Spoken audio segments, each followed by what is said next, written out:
నమస్కారం అండి. నమస్తే అమ్మ. బాగున్నారా? చాలా బాగున్నాను. మీరు రావడం చాలా ఆనందదాయకం. ఐ డ్రీమ్స్ బృందంతో మా ఇంటికి వచ్చారు. ఒక రకంగా మంచి సందర్భం అని మిమ్మల్ని ఆహ్వానిస్తున్నాను. కార్యక్రమం చూస్తున్న మిత్రులందరికీ శుభాకాంక్షలు చెప్తున్నాను. మొదలు నేనే వ్యక్తిగతంగా వచ్చి మిమ్మల్ని హంస గారిని పలకరించుకుందాం అనుకున్నాను. ఆ మాట ఐ డ్రీమ్స్ వాళ్ళతో చెప్పడం, నేను ఇలా వెళ్తున్నానని, మీరు కూడా వస్తారా అంటే వాళ్ళు చాలా సంతోషంగా రావడం నాకు సంతోషాన్ని కలిగిస్తుందండి. అంటే ఎప్పుడో చేద్దాం అనుకున్నాం ఈ ఇంటర్వ్యూ. అవును అవును పోస్ట్ పోన్ అయింది కారణాంతరాల వల్ల. ఈరోజు జరుగుతున్నందుకు సంతోషంగా ఉంది మీతో మాట్లాడడం. ముఖ్యంగా ఏంటంటే మా నాన్నగారు ఒక విషయం చెప్పారు నాకు. ఏమనంటే, తాను 5-6 ఏళ్ల ప్రాయంలో ఉండగా మదనపల్లెకి గాంధీ మహాత్మా వస్తున్నారని, ఆయనను చూడాలని ఈయన 5-6 ఏళ్ల ప్రాయంలో అక్కడ మా ఊరు మదనపల్లె దగ్గర గ్రామం తిరుమల రెడ్డి వారిపల్లె. ఈయన వెళ్ళిపోయారట, ఎవరు పట్టించుకోలేదు. చాలా దొమ్మి జరిగిందట, దుమ్ము లేయడము, జనాలు తోపిడి, చాలా రష్ జనం వచ్చారంట. ఆయన ఎట్టుపోవాలో తోచక చాలా కంగారు పడి భయభ్రాంతులకు లోనయ్యి గాంధీ అంటే ఇదేనేమో అనుకున్నాడట ఆయన చిన్నతనంలో.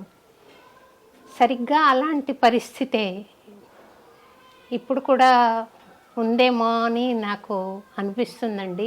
గాంధీ గారి గురించి మనుషులకు సరి అయిన అవగాహన లేదు. అందుకని గాంధీ గారి గురించి ఎంతో పరిశోధన మీరు చేశారు, ఎన్నో పుస్తకాలు రాశారు. గాంధీ గారి గురించి సమగ్రంగా ఎవరైనా చెప్పగలరా అంటే నాకు తెలిసి వేణుగోపాల్ గారు. మీరు ఈ ఇంటర్వ్యూ ద్వారా మనం గాంధీ గురించిన సమగ్రమైన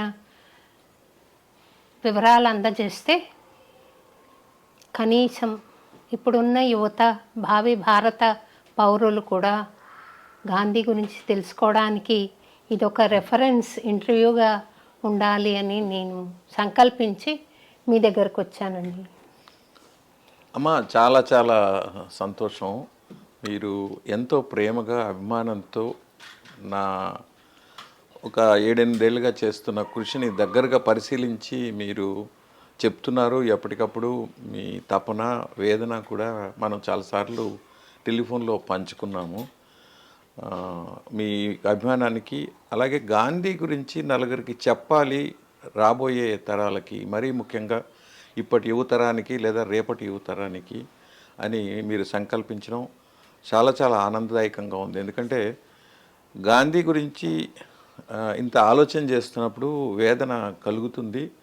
మీరు మీ నాన్నగారి సంబంధించిన సంఘటన చెప్పారు, అది ఏ సంవత్సరం మీరు చెప్పలేదు కానీ ఆయన 5-6 ఏళ్ల ప్రాయంలో అప్రాక్సిమేట్గా చెప్పిండొచ్చు. అంటే అయితే దాన్ని ఫిగరేటివ్గా చెప్పారు. ఒక పెద్ద దుమ్ము, ధూళి, ఒక రకంగా సంక్షోభం, ఏమీ కనపడని పరిస్థితి లేదా ఊపిరాడని పరిస్థితి. మీరు చాలా మంచి పోలిక తెచ్చారు. అదైతే భౌతికమైన పరిస్థితిని చెప్తే, ఇది ఒక్క భారతదేశంలోనే ఇటువంటి పరిస్థితి ఉంది, ప్రపంచవ్యాప్తంగా ఏం లేదు. ఒక్క భారతదేశంలోనే, మరీ ముఖ్యంగా ఈ 10-12 ఏళ్ళుగానే అలాంటిది. ఇంకా మాట్లాడితే 10 ఏళ్ళ లోపే ఉంది. అంతకుముందు అయితే ఆయన అన్నోటిస్డ్, ఏదో అక్టోబర్ 2వ తేదీ, జనవరి 30వ తేదీ ఆయనకి దండలు వేయడము అని అలాంటిది ఉండేది. అయితే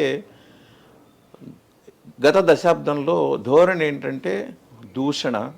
దానికి టెక్నాలజీ కొంత కారణం. అది ఎందుకు జరుగుతుందో, ఎలా జరుగుతుందో చెప్పగలం, కానీ ఎందుకు జరుగుతుందో ఇప్పటికీ బోధపడని పరిస్థితి ఉంది. తొలుత నెహ్రూ మీద ఇలాంటి దాడి జరిగింది, ముఖ్యంగా సోషల్ మీడియా ద్వారా. ఎందుకంటే ఆధారం ఏమి ఉండదు, ఏదో రాసేస్తారు. Complete works of Mahatma Gandhi volume 35 page 290 అని పెట్టేస్తారు. దాంట్లో నాటో ఇంకోటో ఏదో కొద్దిగా ఒక పదం మార్చేస్తారు, స్క్రీన్ షాట్ తీస్తారు, మనకి ఒరిజినల్ అని భ్రమింపజేస్తారు. నెహ్రూ మీద ఆ ధూళి వ్యాపించడం తగ్గింది, కానీ గాంధీ మీద పెరిగింది. అదే సమయంలో గాంధీ అంటే ఏంటి, ఎందుకు ద్వేషిస్తున్నారు అని కూడా కొంతమందికి ఆలోచన పెరిగింది, కూడా అధ్యయనం కూడా జరుగుతోంది. ఇప్పుడు మీలాంటి వాళ్ళు దీని గురించి ఆలోచన చేయడము, దీనికి ఐ డ్రీమ్స్ లాంటి ఒక సోషల్ ప్లాట్ఫామ్ని ఎంపిక చేసుకోవడం అనేది చాలా బాగుంది. చేద్దాము. మీరు ఏం అడిగితే దాన్ని బట్టి నేను చెప్పడానికి ప్రయత్నం చేస్తాను. నా జ్ఞాన పరిధి చాలా పరిమితమండి. నేను అడగలేకపోయిన విషయాలు ఏమైనా ఉన్నాయంటే దయచేసి మీరు నాకు తెలియజేయండి, నేను అడగకున్నా కూడా తెలియజేయండి అని ప్రార్థిస్తూ మొదలు పెడదామండి. అలాగేమ్మా. ప్రారంభంలో గాంధీ గారంటే నిర్వచించాలి అని అంటే క్లుప్తంగా ఏం చెప్తారు? గాంధీ అంటే ఎలా నిర్వచించాలి అంటే మన తరానికి లేదా రేపటి తరానికి అర్థమయ్యే పరిభాషలోనే చెప్పాలి. గాంధీ అంటే ఐన్స్టీన్ ఎప్పుడో 7-8 దశాబ్దాల క్రితమే చెప్పాడు. అలాంటి మనిషి రక్తమాంసాలతో ఈ భూమి మీద తిరుగాడాడు అని చెబితే వచ్చే తరాల మనుషులు నమ్మరేమో అని ఆయన అన్నారు.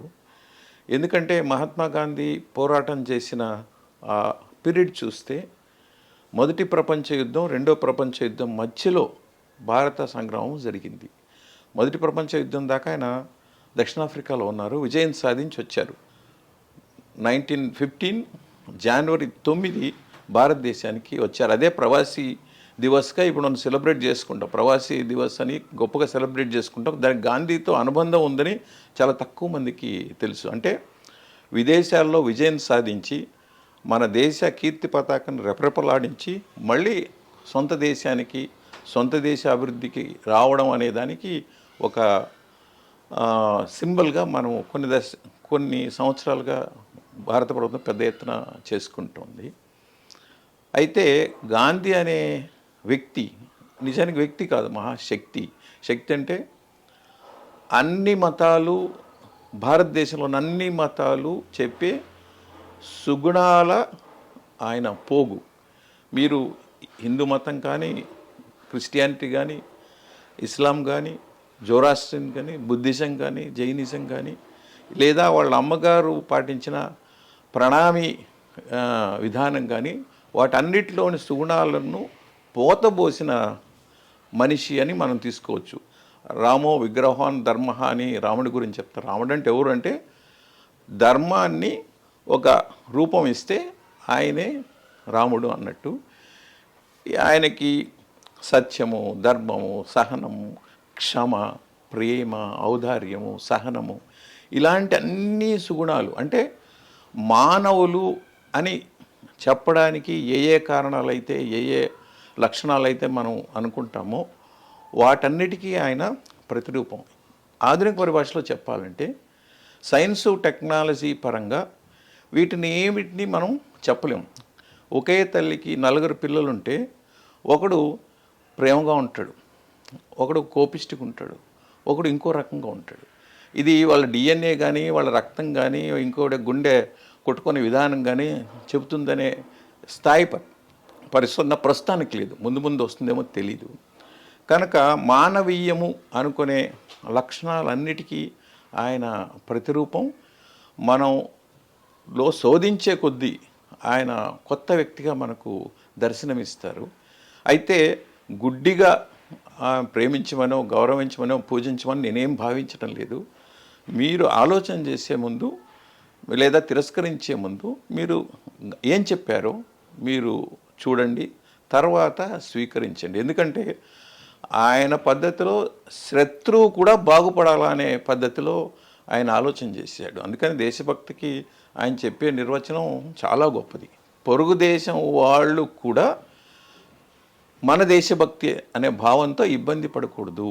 అంటే అప్పుడు జాతీయవాదం అంతర్జాతీయవాదం సరిహద్దు రేఖల్ని చెరిపేసుకుని రెండు కలిసిపోతాయి. యాక్చువల్గా ఆ మాట చెప్పినప్పుడు మనకి తొలుత అర్థం కాదు, కానీ కొంత ఆలోచన చేస్తే మనకు ఖచ్చితంగా బోధపడుతుంది. ఇప్పుడు పర్యావరణం గురించి చెప్పాలన్నా, సైన్స్ గురించి చెప్పాలన్నా, మహిళల గురించి చెప్పాలన్నా, లేదా పారిశుద్ధ్యం గురించి చెప్పాలన్నా గాంధీని ఒక యాడ్స్టిక్గా మనము చూసుకుంటాము. అందుకనే ఆయన ఏం చెప్తారంటే, అహింస అనేది ఒక జీవన సూత్రం అయితే భవిష్యత్ అంతా మహిళలదే అంటాడు. అంటే ఎందుకంటే ఆ మానవీయ లక్షణాలు అన్నీ కూడా మహిళలకు ఎక్కువ ఉంటాయి పురుషుల కన్నా. కాబట్టి ఆయన గాంధీ కూడా పదే పదే చెప్పేవాడు, ఈ నాయకత్వం వాళ్ళు వహిస్తే ఇంకా ఎఫెక్టివ్గా ఉంటుంది అని కూడా చెప్పారు. అందుకనే ఇంకో రకంగా మాట్లాడుతారు దాన్ని, సర్వైవల్ ఆఫ్ ద కైండెస్ట్ అని, ఫిట్టెస్ట్ కాదు, కైండెస్ట్ అని. బాగుందండి. పురుషులు జీవులే, పులతులు జీవులే అంటాడు అన్నమయ్య. అలాగా స్త్రీ సమానత్వం గురించి గాంధీ ఎప్పుడో ఆలోచన చేసి, సమానత్వం కాదు, వాళ్ళలో దయాగుణం అధిక పాలల్లో ఉంది, వాళ్ళు నాయకత్వం వహిస్తే దేశం బాగుపడుతుంది అని దాదాపుగా ఒక శతాబ్దం పైగా ముందే ఆలోచన చేసిన మహానుభావుడు. అలాగే ఆయనకు శాస్త్రీయ ధోరణి లేదు, సైంటిఫిక్ అవుట్లుక్ లేదు అని యువత అనుకుంటారు కదా. దానికి మీరు చెప్పే సమాధానం ఏదైనా ఉందా? అంటే ఆయన చూసారా, రాట్నం తిప్పుతూ ఉంటారు, ఇంకా దాన్ని మించి సైన్స్ లేదేమో ఆయన దృష్టిలో. అలాగా ప్రిమిటివ్గా చక్రం తిప్పుకోవడమేనేమో. పారిశుద్ధ్యం అంటే చీపురు పట్టుకుని ఊడ్చేవారు, అదేనేమో. ఇప్పుడు మీరు అన్నట్టుగా టెక్నాలజీ ఇంప్రూవ్ అయింది. ఆయన టైమ్స్లో ఉన్న టెక్నాలజీని ఆయన వాడుకున్నారా?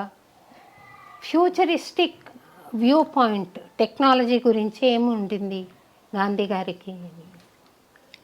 చాలా చాలా సంతోషమ్మా, మీరు మహిళల గురించి ప్రస్తావించారు. అక్కడ ఒక నిమిషము మనం స్పెండ్ చేసి మీరు చెప్పిన విషయానికి వద్దాము. రాజా రామ్మోహన్ రాయ్, కేశవ్ చంద్ర సేన్, ఈశ్వర్చంద్ర విద్యాసాగర్, మహాదేవ రానడే, రమా పండిత్, మన రఘుపతి వెంకటరత్న నాయుడు, వీరేశలింగం, మలబారి, ఇలాగ చాలామంది ఒక 300 సంవత్సరాలుగా మహిళల కోసం కృషి చేస్తున్నారు. ఆ కోవలో గోపాలకృష్ణ గోఖలే, మహాత్మా గాంధీ అని అనుకుంటాం. వీళ్ళందరితోనూ పోలిస్తే గాంధీ విషయంలో ఒక తేడా కనబడుతుంది. వాళ్ళంతా కూడా వితంతు వివాహాలు కావచ్చు, బాల్య వివాహాలని వ్యతిరేకించడం కావచ్చు, లేదా ఘోషా పద్ధతిని తిరస్కరించడం కావచ్చు, లేదా ఆడపిల్లలకు మహిళలకి చదువు ఉండాలి, వాళ్ళు ఎదగాలి అని వాయించడం వీళ్ళందరిలోనే కనబడుతుంది. అయితే ఒక్క గాంధీలో విభిన్నంగా కనబడేది ఏంటంటే, బాధితులు కూడా, అంటే అక్కడ స్త్రీలు బాధితులు కూడా తమ స్థితిని అర్థం చేసుకోవాలా అని ఆయన ప్రయత్నం చేశాడు. మిగతా వాళ్ళని ఏం చేశారంటే వాళ్ళ అప్లిఫ్ట్మెంట్ కోసం రకరకాల కార్యక్రమాలు చేశారు, వాళ్ళు విజయం సాధించారు. అయితే గాంధీ ఏం చేశారంటే, బిగినింగ్లో ఆయన రాజకీయాల మీద దృష్టి పెట్టాల, మహిళల మీద దృష్టి పెట్టారు. ఎందుకంటే ఆయన దక్షిణాఫ్రికాలో కస్తూర్బా అరెస్ట్ అవ్వడానికి ముందు 12 మంది మహిళలు ఆ నియమాన్ని క్రాస్ చేశారు, అంటే ఆ సరిహద్దు దాటారు. అయితే అక్కడి బ్రిటిష్ ప్రభుత్వం పట్టించుకోవాలి. అయితే ఎప్పుడైతే కస్తూర్బా ఆ సరిహద్దు, ట్రాన్స్వాల్ సరిహద్దు దాటిందో అప్పుడు సెప్టెంబర్ 16న ఆమెను అరెస్ట్ చేశారు. ఆ సరిహద్దు ఏమిటి, ఉన్న నియమం ఏంటి అని కూడా చెప్పండి. అక్కడ ఏంటంటే ఈయన దక్షిణాఫ్రికాలో ఒక ముస్లిం సోదరుడు సాయం చేయాలంటే అని అడిగితే ఆయన లాయర్ కనుక వెళ్ళారు. యాక్చువల్గా ఉద్యోగం, సరైన ఉద్యోగం దొరకకపోతే ఆయన ఇక్కడ ప్రయత్నం చేస్తాడు, రాజ్కోట్ అన్న బొంబాయిలో వెళ్తాడు. వెళ్తే అక్కడ అనుకోకుండా ఆయన ఫస్ట్ క్లాస్, అనుకోకుండా అంటే వాడు పద్ధతిగానే మొదట న్యాయస్థానంలో పాగా తీసేయమంటారు, ఆయనకు అది నచ్చదు. తర్వాత రెండవది, ఆయన ఫస్ట్ క్లాస్ బోగిలో కూర్చుంటే కేవలం ఈయన తెల్లవాడు కాదు అని బయటికి తోసేస్తారు. అప్పటికైనా 24 ఏళ్ళు ఆయన వయసు. అది ఆయన నాయకుడిని ఏం చేశారు. అక్కడ బ్రిటిష్ ప్రభుత్వం ఏం చేసిందంటే, అంటే భారతదేశాన్ని కూడా బ్రిటిష్ ప్రభుత్వం పాలిస్తుంది, దక్షిణాఫ్రికాను కూడా బ్రిటిష్ ప్రభుత్వం పాలిస్తుంది.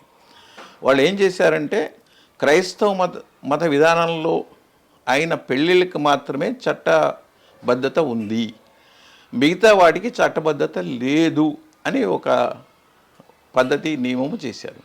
దాంతో దక్షిణాఫ్రికాలో తెలుగు వాళ్ళు, తమిళ వాళ్ళు, రకరకాల చాలా భారతీయ సంతతి చాలామంది ఉన్నారు. అంటే అప్పటికి వాళ్ళ వైవాహిక బంధానికి విలువ లేదు అనుకున్నప్పుడు చాలా పెద్ద ఎత్తున తిరస్కారం మొదలైంది.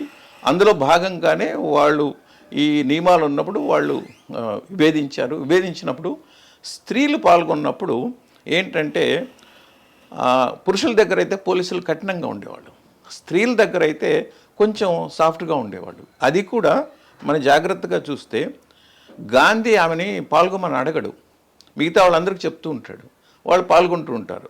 కస్తూరిబా ఏంటి నాకేం లోపము, నాకేం కాలు లేదా, చెయ్యి లేదా, నా చేత కదా, అసలు నన్ను ఎందుకు చెప్పలేదు నువ్వు, నేను ఎందుకు పాల్గొకూడదు అంటే నువ్వు స్వచ్ఛందంగా నువ్వు రావాలి, నేను చెప్పానని నువ్వు రావడం కాదు అంటే ఆమె పాల్గొంటుంది.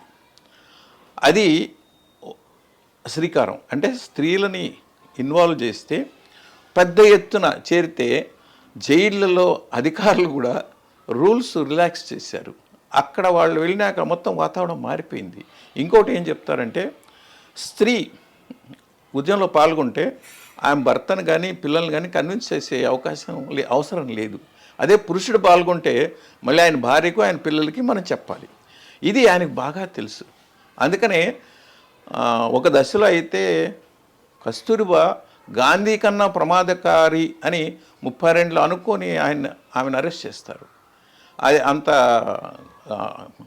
ఘనమైన చరిత్ర గాంధీ. అందుకనే అంతకుముందు భారతదేశ మహిళ 300 సంవత్సరాల్లో సాధించలేని ప్రగతి గాంధీ టైంలో 3 దశాబ్దాల్లో 15 నుంచి 45 దాకా ఆ 3 దశాబ్దాల్లో సాధించారు అని చాలామంది బీకే అలువాలే చెప్తారు, నార్ల వెంకటేశ్వరరావు చెప్తారు, లేదా మన హైదరాబాద్ మహిళ అంటే ఆమె university college, Osman university college ప్రిన్సిపాల్గా చేశారు, కే శ్రీదేవి అని. ఆమె 1969లో Gandhi and emancipation of women అని చాలా గొప్ప పుస్తకం రాసింది. ఇప్పుడు ఏంటంటే చదవకుండా నానా విషయాలు మాట్లాడడం అలవాటైపోయింది. ఇది మహిళలకు సంబంధించి. ఇంకా మీరు రెండో విషయం అడిగారు, ఏంటి, గాంధీ గారు పిలక పెట్టుకొని ఉంటారు, కొల్లాయి కట్టు ఉంటారు, లేదా కర్ర పట్టుకొని ఉంటారు, లేదా భగవద్గీత చదువుతారు. ఈ ఆహార్యము చూసి ఆయనకు సైన్సు తెలీదు. ఇది చాలామంది అనుకుంటారు. ఉదాహరణకి 4 ఏళ్ల క్రితం సైన్స్ డే రోజు నేను 2 పత్రికల్లో గాంధీ సైన్స్ దృష్టి అని రాశాను. నా క్లాస్మేటు మా ఆల్ ఇండియా రేడియో ఉద్యోగి, ఈజ్ ఇట్ సైన్స్ అని నా చెవులో అడిగారు. అసలు గాంధీ అంటే సైన్స్ ఏంటయ్యా బాబు అని. కానీ మీరు జాగ్రత్తగా చదివితే ఆయన ఆత్మకథలో తొలి పేజీల్లోనే మనకు కనబడుతుంది కెమిస్ట్రీ అంటే ఇష్టం. అయితే ల్యాబ్ బాగాలేదని సెకండ్ చాయిస్ ఫిజిక్స్ తీసుకుంటారు, లైటు హీటు, అది కూడా సులువుగా అవుతాయి, ఈజీగా బోధపడతాయి అని చెప్తే తీసుకుంటారు. అక్కడ ఇంకో మాట చెప్తాడు, లాజిక్తో ఉన్న ఏ సబ్జెక్ట్ అయినా నాకు సులువుగా అర్థమవుతుంది అని కూడా ఆయన మనకి ఎక్స్ప్లెయిన్ చేస్తాడు. కానీ ఆయన బారిస్టర్ కోర్స్ చేయాల్సి వస్తుంది. ఏంటి, ఈయనకు పెళ్ళయింది, 3 ఏళ్ళకి నాన్న చనిపోయారు. చనిపోయేటప్పటికి ఇంట్లో ఆర్థిక పరిస్థితుల్లో ఇబ్బంది పడింది. ఓ బారిస్టర్ కోర్స్ చదివితే మంచి ఉద్యోగం వస్తుంది. ఈ చిన్న అబ్బాయి 4 వాళ్ళ నాన్నకు అంటే మొత్తం 6 మంది, నా 4వ భార్య పిల్లలు వీళ్ళు 4. అంతకుముందు 3 భార్యలు చనిపోవడం, ఆయన 40 ఏళ్ల వయసులో పుత్లిబాయిని పెళ్లి చేసుకుంటారు. 4 పిల్లలు, లక్ష్మీదాసు, తర్వాత ఒక అమ్మాయి, తర్వాత ఇంకో అబ్బాయి, గాంధీ లాస్ట్ వాడు. ఈయన అంతమందిలో ఆయన జన్మించిన వ్యక్తి. అయితే వాళ్ళ కోసమని బారిస్టర్ కోర్సు లండన్లో చదవాల్సి వస్తుంది. అది కూడా మామూలు మన ఇప్పుడు తోడుకోడళ్ళు ఉన్నారు ఇంకా 2, వాళ్ళు నగలు కుదువు పెట్టల, కస్తూర్బా నగలు కుదువు పెట్టారు. ఏమిటి? గాంధీని పంపించడానికి ఎక్కడికి? లండన్కి. ఇప్పుడు కూడా మన ఇంట్లో కూడా జరుగుతుంది. ఎందుకంటే ఏదో ప్రయత్నం చేస్తే వాడు బుద్ధిమంతుడైతే మళ్ళీ వాడు కుటుంబానికి సాయం చేస్తాడో లేదో అని ఒక బాధ్యత అప్పచెప్పినట్టు. దాన్ని ఇంకో రకంగా మనం ఆలోచన చేయాల్సిన అవసరం లేదు. అయితే ఈయన వేరే విషయం. ఆయన అక్కడ వెళ్ళిన తర్వాత మొత్తం ఆస్తిని మన అన్నలకు వదిలేస్తాడు. ఎల్ఐసి పత్రాలను కూడా ఆయన ఇన్సూరెన్స్ కూడా చించేసుకుంటాడు. ఎందుకంటే భగవద్గీత చదివినాక మనం చాలా చదువుతాం. ఆయన భగవద్గీత చదివి 2 నిర్ణయాలు తీసుకుంటాడు. ఏంటంటే ఆస్తి, స్థిరాస్తి భారతదేశంలో ఉన్నది వాళ్ళ అన్నకు అప్పచెప్పేస్తాడు, నాకు అక్కర్లేదంటాడు.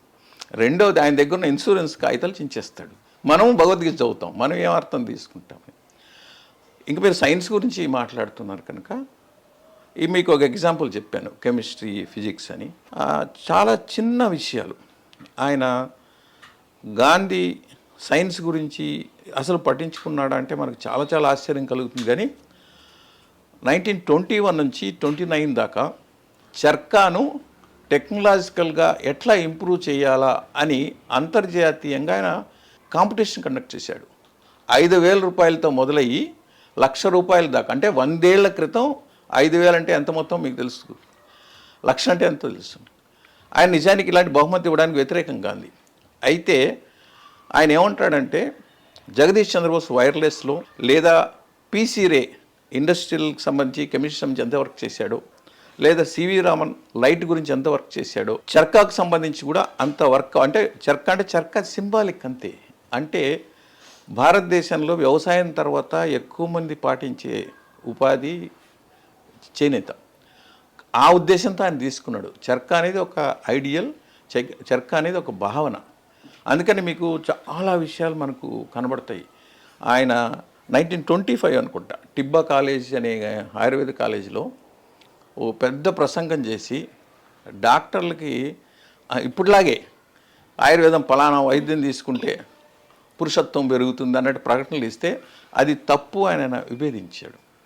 అలాగే సౌత్ ఆఫ్రికాకి బ్రిటిష్ ప్రాంతం నుంచి, అదే ఇంగ్లాండ్ నుంచి కొందరు సైంటిస్టులు వస్తే మీ సైన్స్ పరిశోధనలు కేవలం మీ ఇంగ్లాండ్నే తీసుకుంటున్నారు, మీ ఏలుబడిలో ఉన్న దేశాలు కూడా ఉన్నాయి, వాటి గురించి కూడా సైన్స్ని మీరు దృష్టి పెట్టండి అని చెప్పారు. ఇంకా చెప్పాలంటే మీకు ఇంకా చిన్న ఎగ్జాంపుల్ చెప్తాను. బెంగళూరులో టాటా ఇన్స్టిట్యూట్, ఇప్పుడు ఇండియన్ ఇన్స్టిట్యూట్ ఆఫ్ సైన్సెస్ అంటారు, టాటా ఇన్స్టిట్యూట్లో సివి రామన్ దగ్గర ఒక అమ్మాయి వచ్చింది. ఆయనకి 34 అంటే సివి రామన్కి నోబెల్ ప్రైజ్ వచ్చి 4 ఏళ్ళు అయింది. ఆయన గాంధీ కన్నా నెహ్రూ కన్నా పెద్ద సెలబ్రిటీ, ఎందుకంటే నోబెల్ ప్రైజ్ వచ్చింది. కమలా అనే అమ్మాయి బాంబే నుంచి వచ్చింది, ఏమి ఎంఎస్సి చేయాలని. చేస్తే అప్పటి నియమాల ప్రకారం అమ్మాయిలకి యూనివర్సిటీలో పోస్ట్ గ్రాడ్యుయేషన్లో అడ్మిషన్ లేదు. ఆమె లేదంటే ఏం చేయలే. ఆయన రూమ్ ముందు 3 రోజులు కూర్చుంది. ఏమిటి? నిరాహార దీక్ష, సత్యాగ్రహం చేయడం. మరి సత్యాగ్రహం ఆ అమ్మాయి 3 రోజులు కూర్చునేటప్పటికి సివి రామన్ తగ్గి చాలా నిబంధనలు, అవన్నీ వివరిస్తే బాగుండదు కానీ చాలా నిబంధనలు పెట్టి అడ్మిషన్ ఇచ్చారు. 36లో ఆమె కంప్లీట్ చేసింది. తర్వాత విదేశాలు వెళ్ళింది. బయోకెమిస్ట్రీలో భారతదేశం నుంచి తొలి పిహెచ్డి ఆమెదే. ఆమె కమలా సోని. ఈ మధ్య 2009 ప్రాంతంలో ఆమె మరణించే రోజు ఆమెకి ఢిల్లీలో సన్మానం జరిగింది. అదే వేదిక మీద ఆమె కనుమూశారు. ఆ సందర్భంలో అప్పటి అనుభవాలు చెప్పారు. కానీ ఇక్కడ తమాషా ఏంటంటే 1936లోనే సివి రామన్ భార్య లోకమ్మాళ్ ఇద్దరూ కలిసి వారదాకి వెళ్ళి 3 రోజుల నుండి వస్తారు. ఆ కాంటెక్స్ట్లో సివి రామన్ చెప్తారు, నాకు రాజకీయాల మీద ఆసక్తి లేదు, ఏ నాయకులను పట్టించుకునేవాడిని కాదు, ఒక్క గాంధీ మాత్రం నాకు చాలా గౌరవం అని ఆయన చెప్పాడు. అంతకు మించి గాంధీ 48లో చనిపోయినప్పటి నుంచి సివి రామన్ 70లో చనిపోయారు. 48 నుంచి 70 దాకా ప్రతి గాంధీ జయంతికి సివి రామన్ గారే గాంధీ గురించి ఉపన్యాసం ఇచ్చేవారు. కానీ దౌర్భాగ్యం ఏంటంటే నేను ఎంఎస్సీ ఫిజిక్స్ చదువుకున్నాను, మా యూనివర్సిటీలో కానీ టీచర్లు కానీ ఎవరు ఆ మాట చెప్పలా. అది ఈ మధ్య గాంధీ గురించి మొదలెట్టినప్పుడు ఈ విషయాలన్నీ వస్తున్నాయి. ఇలాంటివి మీకు చాలా చెప్పచ్చు. అంటే సైన్స్ గురించి చాలా వర్క్ చేశారు. ఉదాహరణకి మేరీ క్యూరీ కూతురు విదేశీ పత్రిక, ఐ థింక్ హెరాల్డ్ ట్రిబ్యూన్ అనుకుంటా, ఆ పత్రిక తరఫున 42లో ఆమె వచ్చి గాంధీని ఇంటర్వ్యూ చేసింది. ఇంటర్వ్యూ చేసి వెళ్తూ వాళ్ళ అమ్మ గురించి తను రాసిన పుస్తకాన్ని, అంటే మేరీ క్యూరీ గురించి రాసిన పుస్తకాన్ని గాంధీకి ఇచ్చి వెళ్ళారు. ఆయన దాన్ని చదివాడు. సుశీల నయ్యర్, అంటే ఆయన అసిస్టెంటు, పర్సనల్ డాక్టర్ కూడా, బీసీ రాయ్ తర్వాత అమ్మాయి డాక్టరు, ట్రాన్స్లేట్ చేయమన్నారు, ఆయన చేయలేకపోయింది. అలాగే ప్యారిస్కి వెళ్ళాలి, మేరీ క్యూరీ ఇల్లు చూడాలి, ఆమె కష్టాలతో పోలిస్తే మన సైంటిస్టులు చెప్పేంత కష్టాలు అవి కాదు అని ఆయన ఒకటి కాదండి 4-5 చెప్పారు. అయితే ఆయన చెప్పిన సైన్స్లో తేడా ఏంటంటే హింసని ఎంత మాత్రము ఆమోదించలేదు. ఏ పరిశోధనలో ఆ జంతువులను చంపడం కానీ దానికి ఆయన పూర్తిగా వ్యతిరేకం. మీరు మీ ఊరు మదనపల్లి అన్నారు, మీ మదనపల్లికి సంబంధించి ఒక ఇన్సిడెంట్ ఉంది దీనికి సంబంధించి. బీటీ కాలేజీలో బైపీసీలో డిసెక్షన్ అలో చేసేవాళ్ళు కాదు, మీకు తెలుసో లేదో. నేతి రాధాకృష్ణయ్య అని ఆయన దానికి ఆయన సత్యాగ్రహం చేశాడు. ఎప్పుడంటే అది కాసు బ్రహ్మానంద రెడ్డి గారు చీఫ్ మినిస్టర్గా ఉన్నారు. మరి గాంధీ శిష్యుడేంటి డిసెక్షన్ కావాలని సత్యాగ్రహం చేయడం ఏంటి? చేస్తే కాసు బ్రహ్మానంద రెడ్డి ఆయన సత్యాగ్రహం చేయటాన్ని ఇమ్మీడియట్గా పిలిపించి ఏమిటంటే రాధాకృష్ణ చెప్పేది ఏంటంటే అక్కడ డిసెక్షన్లో 1-2 జంతువులు చనిపోయినా తద్వారా జ్ఞానం సంపాదించిన బాలబాలికలు లేదా రేపటి డాక్టర్లు వాళ్ళ కారణంగా ఎంతమందికి ఆరోగ్యం వనగూడుతుంది అని ఆయన ఎక్స్ప్లెయిన్ చేస్తారు. అంటే దాన్ని ఆ స్పిరిట్తో తీసుకోవాలి తప్ప మనం ఇంకో రకంగా తీసుకుంటే ప్రమాదం. అందుకనే అప్పుడు దగ్గరున్న జెడ్పీ హై స్కూల్లో ఆ ల్యాబ్ అరేంజ్ చేశారు. ఇది మదనపల్లిలో జరిగిన ఇన్సిడెంట్ అమ్మ. కాబట్టి ఆయన వికేంద్రీకరణ ఉండాలన్నాడు. తర్వాత ఆయన కారణంగా 9 మంది ఎంఐటీలో, ఇప్పుడు ఎంఐటీ అనేది మన ఐఐటీస్కి ఇన్స్పిరేషను, చాలా గొప్పది అనుకుంటారు. 9 మంది ఎంటెక్ చదివారు. ఆయన మనోడు కూడా ఉన్నాడు. అందులో బాల్ కాలేకర్ అనే అతను దండి సత్యాగ్రహంలో 16 ఏళ్ళ కుర్రాడు, దండి సత్యాగ్రహంలో యంగెస్ట్ బాయ్. ఆ అబ్బాయి మళ్ళీ ఎంటెక్ చేస్తాడు. అలాగే నాత్యా పాండ్యా ఉన్నాడు. ఆ పాండ్యా ఎవరంటే స్వతంత్రం వచ్చాక ఒక కమిటీ ఏర్పడింది. ఆ కమిటీ రిపోర్ట్ ఆధారంగా ఐఐటీలు వచ్చాయి, 5 ఐఐటీలు వచ్చాయి. అది రావడానికి ఆ నాత్యా పాండ్యానే కారణం. అంటే చాలా హోంవర్క్ చేశారని. ఇలాంటివి బోలెడు చెప్పచ్చు. ఒకటి మాత్రం చిన్న ఎగ్జాంపుల్ చెప్తాను. మన హైదరాబాద్లో ఎన్ఐఎన్ ఉంది, నేషనల్ ఇన్స్టిట్యూట్ ఆఫ్ న్యూట్రిషన్ అని. అది మొదట కోయంబత్తూరు ఆ ప్రాంతంలో చిన్న గదిలో మొదలైన ఇన్స్టిట్యూటు. స్వతంత్రం వచ్చినాక అక్కడి నుంచి ఇక్కడికి వచ్చింది హైదరాబాద్కి. దాని డైరెక్టరు ఆయన బ్రిటిష్ వ్యక్తి. భారతదేశంలో ప్రజల అలవాట్లు, ఆరోగ్యం, పారిశుద్ధ్యం వీటికి సంబంధించి రెగ్యులర్గా గాంధీతో ఆయన టచ్లో ఉండేవాడు, గాంధీ సలహాలు తీసుకునేవాడు. కనుక ఆయన మీకు బోలెడు కనబడతాయి. కాకపోతే ఏంటంటే ఆయన ఆకారము, చేతిలో కర్ర పట్టుకున్నట్టు కూడా ఆయన బాగా బలిష్ఠుడు. ఎక్కడ ఆయన చివరికంట రోజుకి 20 కిలోమీటర్లు నడిచే వ్యక్తి. బోయర్ టైంలో 40 మైళ్ళు కూడా నడిచాడు. కానీ మన ముసలాడు కనుక కర్ర ఇచ్చాము, కానీ గాంధీ కర్రతో నిజంగా వాడాడా అనేది చాలా సందేహమైన విషయమే. అయితే ఫోటోలో మనకి ఫోటో మాత్రమే తెలుసు. భగవద్గీత ఇది ఆయన ఆకారం చూస్తే ఆయనకు సైన్స్ తెలిసి ఉండదు అని ఒకటి. రెండోది ధనంజయ్ కీర్ లాంటి వాళ్ళు 70లో కూడా రాశారు గాంధీకి సైన్స్ అంటే తెలీదు, యంత్రాలకు వ్యతిరేకమని. కానీ మీరు జాగ్రత్తగా చూస్తే సర్వేపల్లి రాధాకృష్ణ లాంటి వ్యక్తి చాలాసార్లు చెప్పాడు. ఆయన ఏమంటాడంటే నాలుక క్లీన్ చేసుకునే పుల్ల కూడా యంత్రమే, మనిషి శరీరమే యంత్రమే, యంత్రాలకు వ్యతిరేకం కాదు. అయితే మనుషులు యంత్రాలకు బానిసలై ఆ లాలసతలో పడిపోయి సోమరులు కాకూడదు. రెండోది యంత్రాలు డబ్బులున్న వాళ్ళ దగ్గర పోగై సంపద అంతా వాళ్ళ దగ్గరే ఉండకూడదు. ఇక్కడేమో ఆకలి తలమటించడం, ఇక్కడేమో సంపద కొందరి దగ్గర పోగవడం మంచిది కాదు. ఇంక అందుకనే నాకేమనిపిస్తుంది అంటే ఎకనామిక్స్, ఎథిక్స్ తేడా లేదేమో గాంధీ దృష్టిలో అని. కాకపోతే ఏంటంటే మనం సరిగా అర్థం చేసుకోకపోవడంతో ఈ రకరకాల సమస్యలు ఉన్నాయి. ఏదో 4 మాటలు తెలిసి నాలాంటి వాళ్ళు ఇప్పుడు మహాపండితులని జనాలు భావించే అవకాశం ఉంది, కానీ అది మహాసముద్రం. మీరు ఇంతకు ముందు అన్నారు ఐన్స్టీన్ మహానుభావుడు, ఆయన పెద్ద సైంటిస్ట్, ఆయనే గాంధీ లాంటి వ్యక్తి భూమండలం పైన నడయాడాడు అంటే నమ్మలేని పరిస్థితి రావచ్చు భవిష్యత్తులో అని.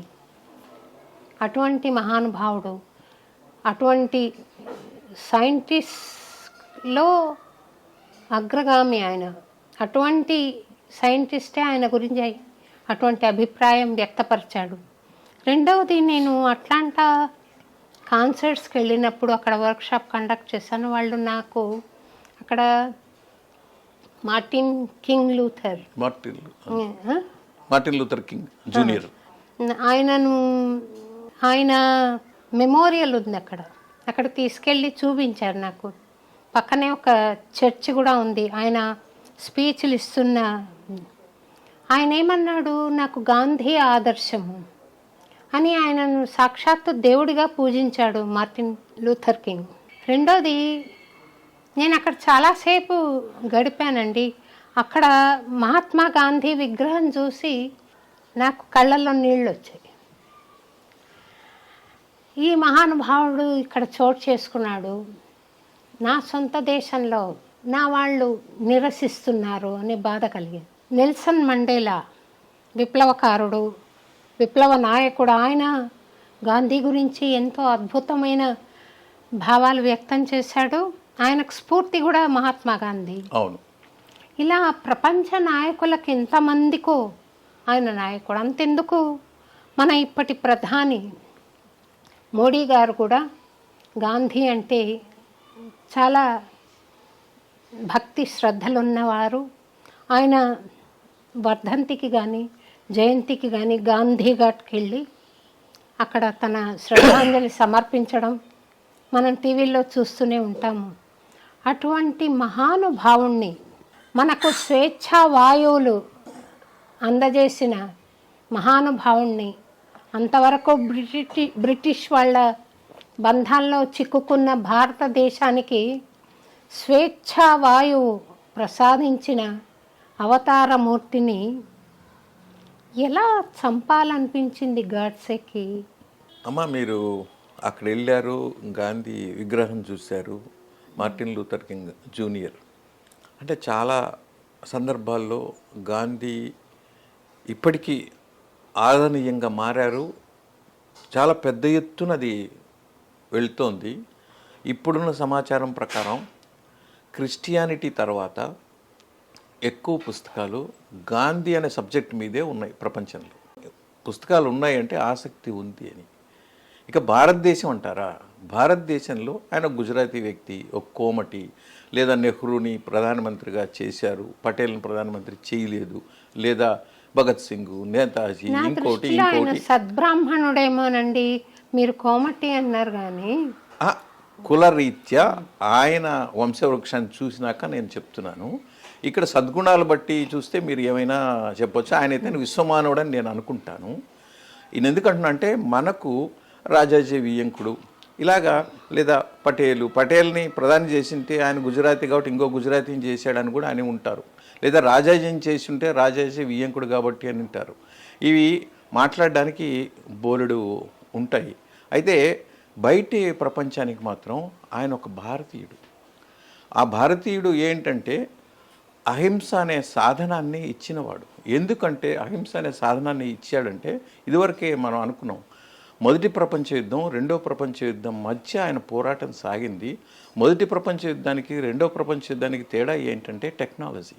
మొదటి ప్రపంచ యుద్ధం సముద్ర తలం మీద జరిగితే, రెండో ప్రపంచ యుద్ధం ఆకాశంలో జరిగింది. దానికి ఆటం బాంబు రావడం కారణం. అందుకే ఐన్స్టీన్ లాంటి వ్యక్తి అంత వినాశనాన్ని చూసి పరిష్కారం గాంధీ అనే పద్ధతిలో ఆలోచన చేశారు. అందుకనే ఆయనకంత ఆదరణీయమైన వ్యక్తి. 1930లో టైమ్ మ్యాగజైన్ అని మ్యాన్ ఆఫ్ ది ఇయర్గా ఎంపిక చేసుకున్నారు. కాబట్టి ఇప్పటికీ 2007 నుంచి గాంధీ జయంతిని ఇంటర్నేషనల్ డే ఆఫ్ నాన్ వైలెన్స్గా తీసుకుంటున్నాం. అంటే ప్రపంచవ్యాప్తంగా మనకు కావాల్సింది వినాశనం కాదు, వికాసం కాదు, హింస కాదు, అహింస అని. ఎందుకంటే మన భారతదేశానికి స్వతంత్రం వచ్చిన తర్వాత చాలా దేశాలు స్వతంత్రం సంపాదించుకున్నాయి. ఆ 100 ఏళ్ల చరిత్రను చూస్తేట 51% అహింసాత్మకంగా జరిగిన పోరాటాలు విజయం సాధించాయి. 27% సాయుధంగా జరిగిన పోరాటాలు విజయం సాధించాయి. అంటే 51-27 ఆ తేడా ఉంది. ఆ కారణంగా గాంధీని ఆదరిస్తారు. ఇక మీరు చెప్పారు ఆయన ఎలా చంపాలి అన్నారంటే, గాంధీని జాగ్రత్తగా చూస్తే ఆయన మీద చాలాసార్లు దాడులు జరిగాయి. ఒక్క భారతదేశంలో కాదు, దక్షిణాఫ్రికాలో కూడా జరిగాయి. నచ్చని వ్యక్తి అభిప్రాయం నచ్చకపోయినా మనిషిని తప్పించడం అనేది చాలా సులువైన పని. అది మనుషులే కాదండి, మన పశువుల్లో మృగాల్లో కూడా అది మనకు కనబడేది. అందుకే ఆయన ఈ సృష్టిలో హింస అని రోత పుట్టింది, అది కాదు కావాల్సింది.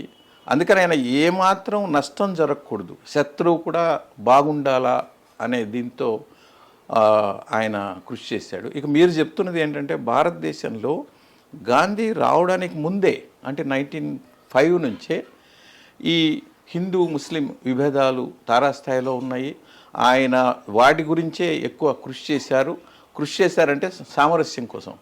ఆ సామరస్యం కృషి చేశారు కనుక కొందరు ఎలా మాట్లాడతారంటే ఏమైనా మాట్లాడొచ్చండి. ఉదాహరణకు ఒక ఎగ్జాంపుల్ చెప్తాను. ఆయన ఇంగ్లాండ్కి వెళ్ళాడు. కొందరు మిత్రులను క్రిస్టియానిటీ స్వీకరించమని ఒత్తిడి చేశారు, ఆయన స్వీకరించలేదు. ఆయన దక్షిణాఫ్రికాలో వెళ్ళాడు, ముస్లిం మిత్రులు ఉన్నారు, అక్కడ ముస్లిం స్వీకరించమని చెప్పారు, ఆయన స్వీకరించలేదు. దాన్ని కొందరేమో ఇంటర్ప్రిట్ చేస్తారంటే ఆయన 2 మతాలని స్వీకరించలేదుగా, స్ట్రాంగ్ హిందూ అని కొందరు మాట్లాడే అవకాశం ఉంది. ఆయన ఉద్దేశం ఏంటంటే, ఏ మతము సర్వోన్నతమైంది కాదు, గొప్పదేం కాదు, అన్నిట్లో కూడా అవలక్షణాలు ఉన్నాయి అనే ఉద్దేశంతో భారతదేశంలో ఉన్నన్ని మతాలు ప్రపంచంలో ఏ దేశంలోనూ లేవు. ఇంతకుముందు మనం చెప్పుకున్నాం. అన్ని మతాలను చూడాలని మాత్రం ఆయన తీసుకున్నారు. అయితే ఈ సామరస్యం గురించి కృషి చేస్తున్నారు. ఇక ఆయన విభేదించే వాళ్ళు మొదటి నుంచి కూడా ఉన్నారు. ఆ క్షణంలో పైచేయి అయ్యింది. ఆయన నిజానికి ఈ భారత ఉపఖండం 2 దేశాలుగా విడిపోవడం గాంధీకి ఇష్టం లేదు. గాంధీ అనుమతి లేకుండానే నెహ్రూ, పటేలు అభిప్రాయం చెప్పారు. గాంధీ చాలా స్పష్టంగా చెప్పారు, నా అభిప్రాయం వాళ్ళు చర్చించలేదు, నా ఆమోదం లేదు అని కూడా చెప్పారు. అంతేకాకుండా 1947 ఆగస్ట్ 15 ఆయన సంబరాలు జరుపుకోవాలి. ఆయన ఢిల్లీకి రాలా ఈ అధికార మార్పిడి జరిగేటప్పుడు. ఆయన నౌకాలీలో ఉన్నాడు. అంటే అక్కడ ఈ హిందూ ముస్లిం కారణంగా వీరిపైన ఉన్న పెద్ద అభియోగం ఏంటంటే, పాకిస్తాన్ భారతదేశం విడిపోవడానికి గాంధీ గారే కారణం. జిన్నా అడిగినంత మాత్రాన ప్రత్యేక పాకిస్తాన్ ఇవ్వాలా? మరి అట్లా ఇచ్చినప్పుడు ఇప్పుడున్న ముస్లిమ్స్ అంతా కూడా వెళ్ళిపోండి అని చెప్పవలసింది కదా.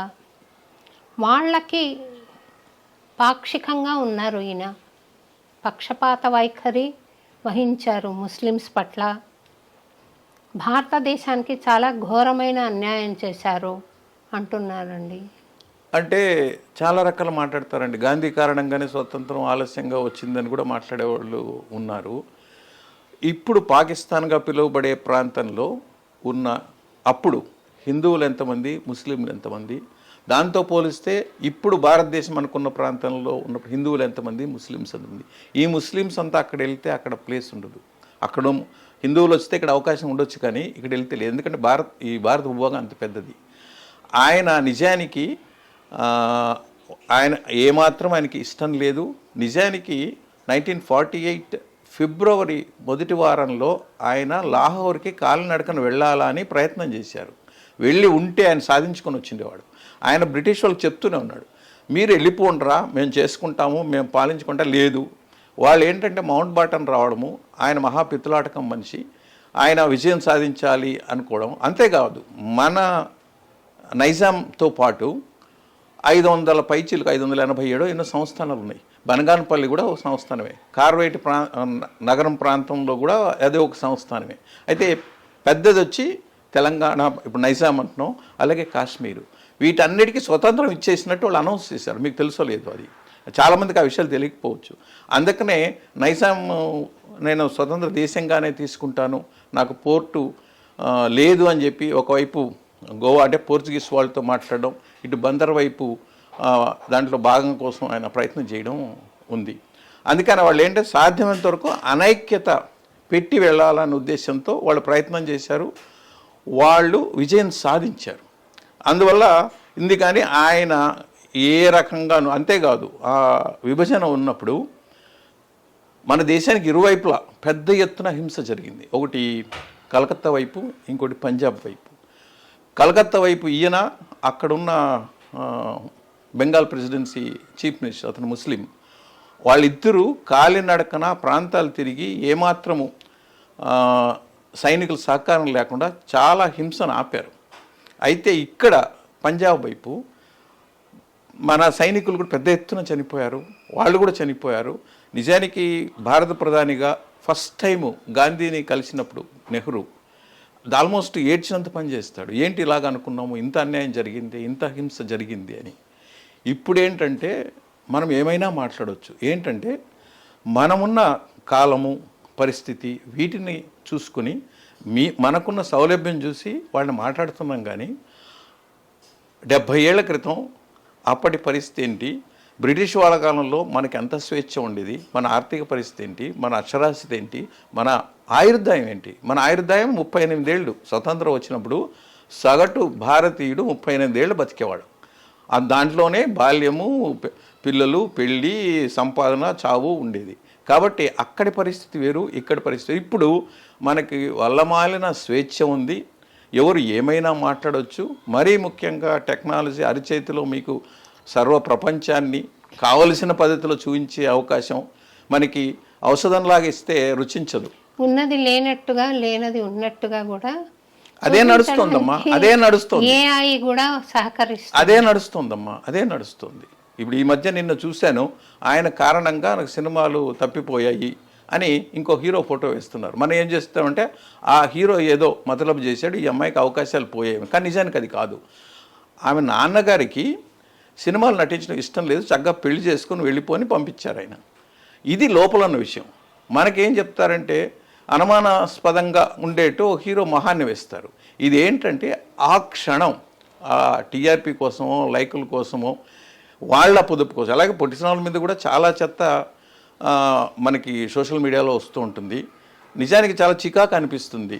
అది ఎంత బాధ్యతారాహిత్యంతో మనం ఉన్నామని. అంతేగాని నిజంగా దాన్ని కొంచెం లోతుగా చూస్తే మనకు ఖచ్చితంగా గౌరవం కలుగుతుంది. అందుకని నేను రిక్వెస్ట్ చేసేది ఏంటంటే, నేను చెప్పానో లేదా మా అక్క శోభారాజు గారు చెప్పానో మీరు తీసుకోక్కర్లేదు.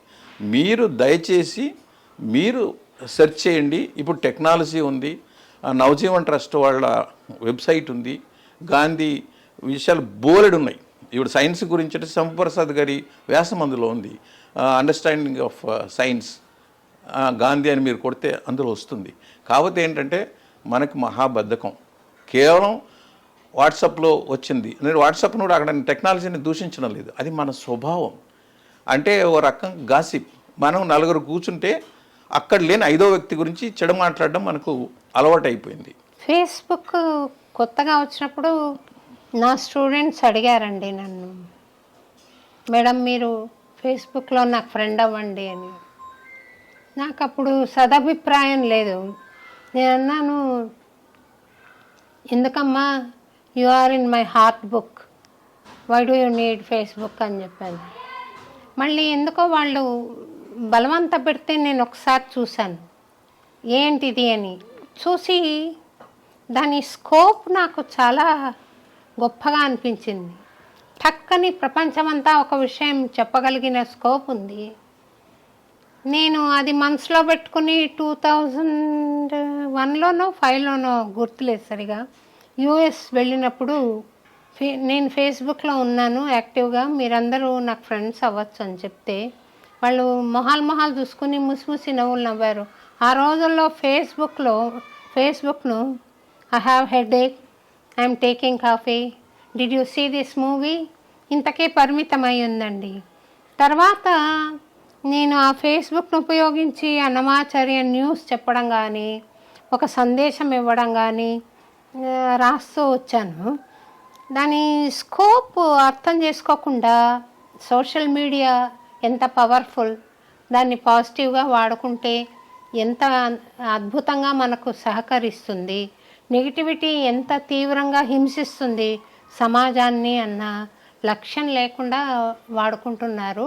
అది కొంచెం బాధాకరమే. ఇంకొక విషయం నేను మిమ్మల్ని అడగాలనుకున్నది ఏమిటంటే, గాంధీ మహాత్ముడు అహింసావాది, అహింసను ప్రోత్సహించారు. అయితే ఇప్పుడు యువతకు ప్రబోధించిన వాళ్ళు కానీ వాళ్ళు అర్థం చేసుకున్నది కానీ ఏమిటంటే, శ్రీకృష్ణ పరమాత్ముడు భగవద్గీతలో అహింస అని చెప్పలేదు, గాంధీవం పట్టుకుని నువ్వు చంపేవాళ్ళని అన్నాడు.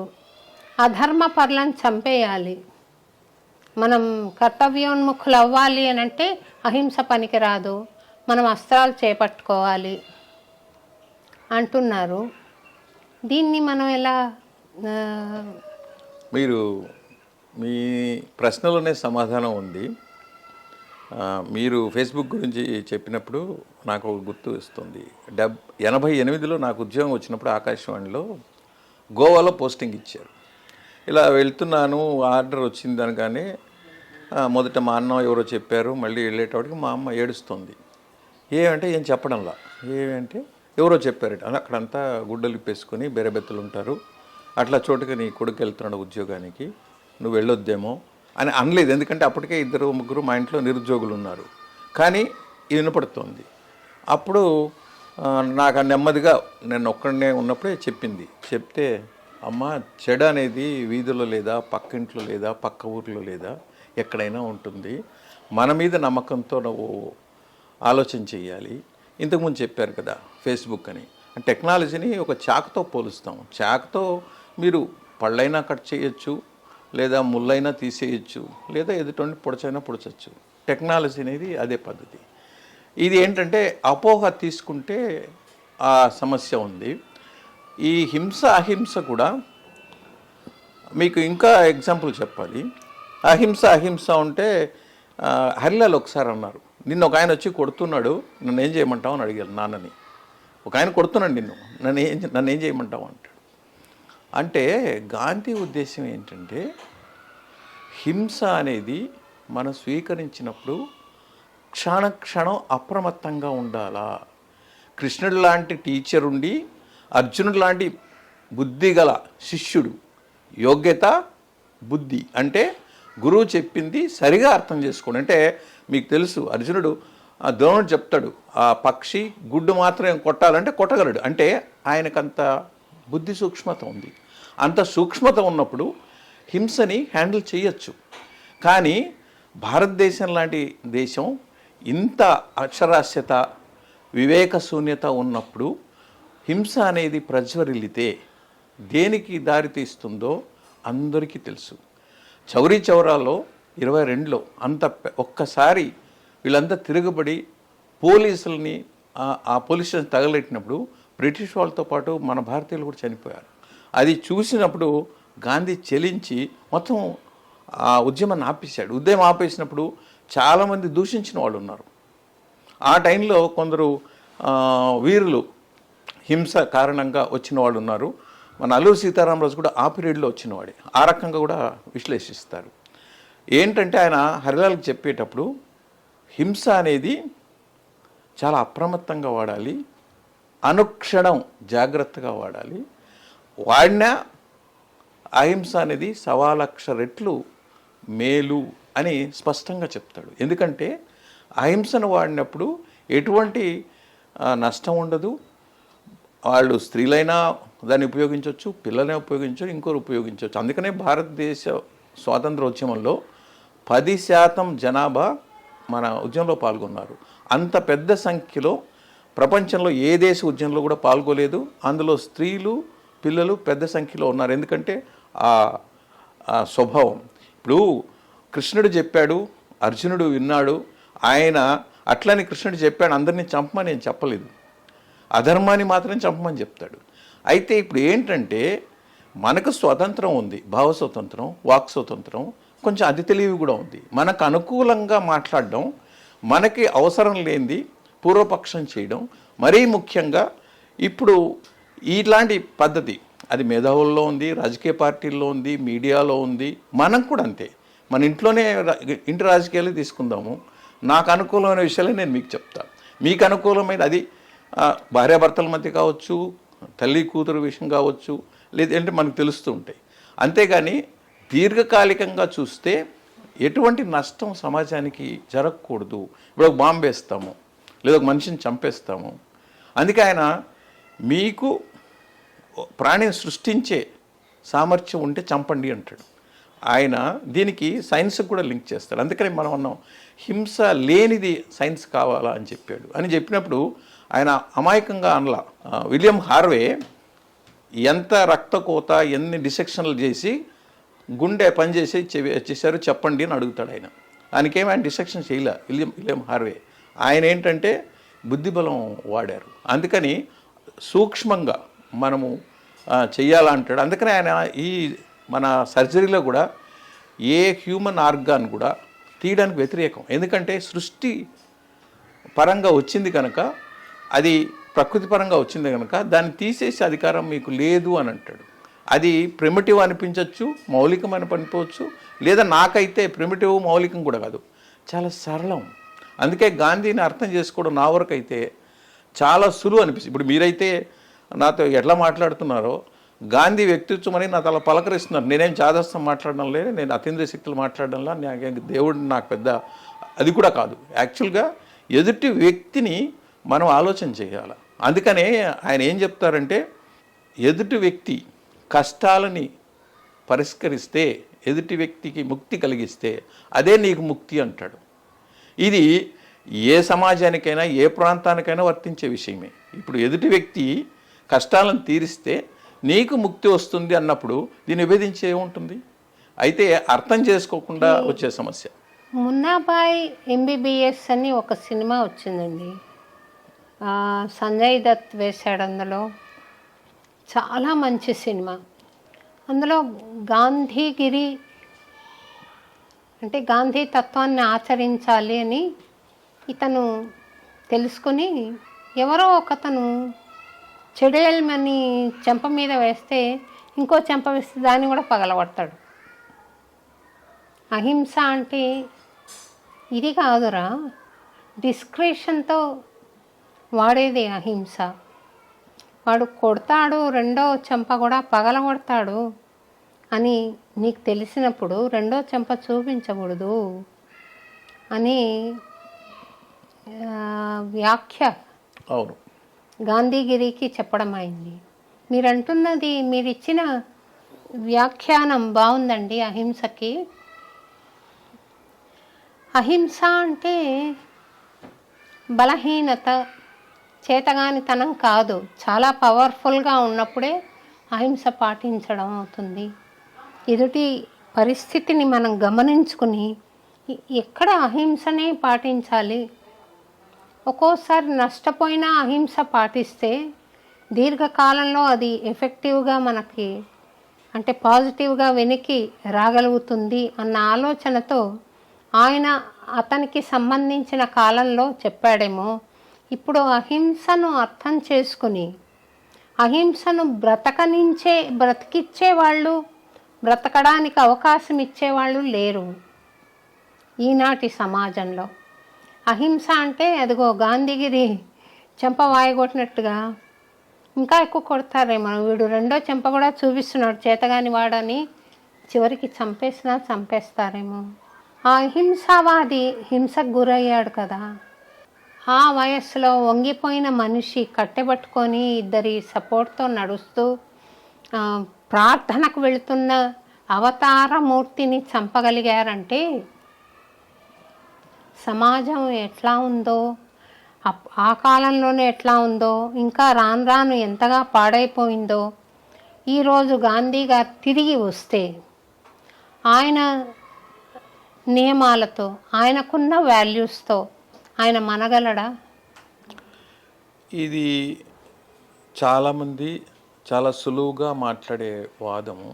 ఇప్పుడు గాంధీ రాకముందు బుద్ధుడు లాంటి వ్యక్తి వస్తే అసలు వస్తాడా అని ఆలోచన చేసిన సందర్భాలు ఉన్నాయి.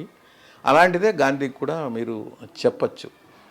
అయితే అక్కడ ఏంటంటే మనం కాస్త ఆలోచన చేసి ఆయన ఏం చెప్పాడు, ఎక్కడ ఆగాలి, ఎక్కడ ఏం తీసుకోవాలి అనేది స్పృహ ఉండాల్సిన అవసరం ఉంది. అంతేగాని ఒక్క చిన్న ఎగ్జాంపుల్తో మనం మన అనుకూలంగా మాట్లాడడం కాదు. ఎందుకంటే ఆయన ఒక జంక్చర్లో వచ్చాడు, దాన్ని బోధించాడు. ఉదాహరణకి మన తెలుగు సాహిత్యంలో గాంధీ గురించి కొడవటిగంటి కుటుంబరావు రాశారు, గోపీచంద్ రాశాడు, కృష్ణశాస్త్రి రాశాడు, సోమసుందర్ రాశాడు, కనపర్తి వరలక్ష్మి రాసింది, దాశరథి కృష్ణమాచారి రాశారు. కానీ ఇవన్నీ కూడా పబ్లిక్ డొమైన్లో ఈ 50-60 ఏళ్ల కాలంలో తిలక్ కూడా రాశాడు. కానీ మనకు కనబడిన పరిస్థితి ఎందుకు ఉన్నాయంటే ఇప్పుడు ఎవరైతే ఆ దుష్ప్రచారం చేస్తున్నారో దీనికి ఎవరు కారణం మనకు తెలియదు, దానికి కూడా అలాంటిది అనేది అనిపిస్తుంది. కుటుంబరావు గారు అంటారు, కాదండి, కొడాడుగంటి కుటుంబరావు. ఆయన బెనారస్ హిందూస్లో ఎంఎస్సి ఫిజిక్స్ చదువుకున్నారు, చందమామలో ఆంధ్ర సచిత్ర వారపత్రికలో పనిచేశాడు. ఈ వీక్లీస్కి ప్రజెంట్ రూపం వచ్చింది ఆయన కారణంగా. 1955లో ఆంధ్రపత్రిక స్వరూపం మార్చాడు. అదే ఇప్పటి వీక్లీస్ కూడా ఫాలో అవుతున్నాయి. ఇప్పుడు పాపులర్గా ఉన్నవాడు కూడా వేస్తారు. ఆయన ఎంఎస్సి ఫిజిక్స్ చదువుకున్నాడు, నేరుగా చూశారు గాంధీని. ఆయన ఏం చెప్తారంటే, మత దురహంకారాన్ని మనం అంతమొందించకపోతే ఇలాగే మూల్యం చెల్లించాల్సి ఉంటుంది అని చెప్పడానికి గాంధీ తను అర్పించారు అని ఆయన ఇంటర్ప్రిట్ చేశారు. అలాగే గోపీచంద్ అయితే మనిషిలోని మానవత్వం నిగూఢంగా ఉంది, దాన్ని వెలికి తీసి దాన్ని మనం ప్రదర్శింప చెయ్యాలి అని చెప్పడానికి గాంధీ ఉన్నారు అంటారు. మీరు ఇది మాత్రమే చెప్తున్నారు. అప్పట్లో గాంధీ ఆ హత్య జరిగిపోయింటే హింస ఇంకా పెద్ద ఎత్తున జరిగి ఉండేది. గాంధీ చనిపోయాడు అనగానే ప్రతి ఒక్కరూ ఆశ్చర్యంగా పని ఆపేసి, కళ్ళు ఆశ్చర్యంతో పని ఆపేసిన సందర్భాలు ఉన్నాయి. ఎందుకంటే చాలా హింస తగ్గింది. అట్లని గాంధీ పోవాలని మనం కోరుకోవడం కాదు, అది మనం జాగ్రత్తగా చర్చ చూస్తే మనకు తెలుస్తుంది. అది గమనించుకోకుండా మనం నోటికొచ్చినట్టు మాట్లాడవచ్చు. కానీ ఇదే కాదండి, చాలా చెత్త మాట్లాడతారు. అది ఎలా చేయాలో అర్థం కాదు. కానీ 1932లో రామ్ మనోహర్ లోహియా జర్మనీలో పిహెచ్డి చేశాడు దండి సత్యాగ్రహం మీద. 30లో దండి సత్యాగ్రహం జరిగింది. అందుకని ఐన్స్టైన్ దగ్గరికి వెళ్ళి మీకు గాంధీకే ఇప్పుడు ప్రపంచం ఎంచుకోవాల్సిన పరిస్థితి ఏర్పడింది. ఆయనకు అర్థం కాదు ఐన్స్టైన్కి.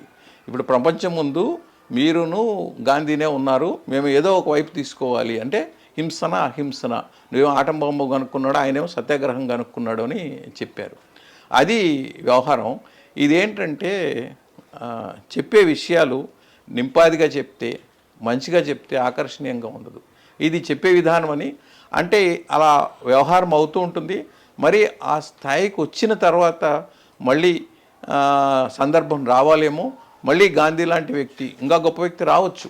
అందుకనే ఒక పెద్ద ఆయన అంటాడు, కార్ల్ మార్క్స్ గాంధీ తర్వాత వచ్చి ఉంటే కార్ల్ మార్క్స్ కూడా గాంధీ మార్గంలో ఉండేవాడు. కార్ల్ మార్క్స్ అయినా గాంధీ అయినా అంతిమ లక్ష్యం సామాన్యుడి శ్రేయస్సే. అయితే కార్ల్ మార్క్స్లో లేనిది ఏంటంటే, గాంధీలో ఉన్నది ఏంటంటే మార్గం అహింసాత్మకంగా ఉండాలి, ఏ రకమైన వినాశనం ఉండకూడదు అని ఆయన భావన. మా నాన్నగారు అలాగే మా అక్కయ్య బావలు, రమక్క, కృష్ణమూర్తి గారు బావగారు ఉన్నారు. వాళ్ళు గాంధేయవాదులు.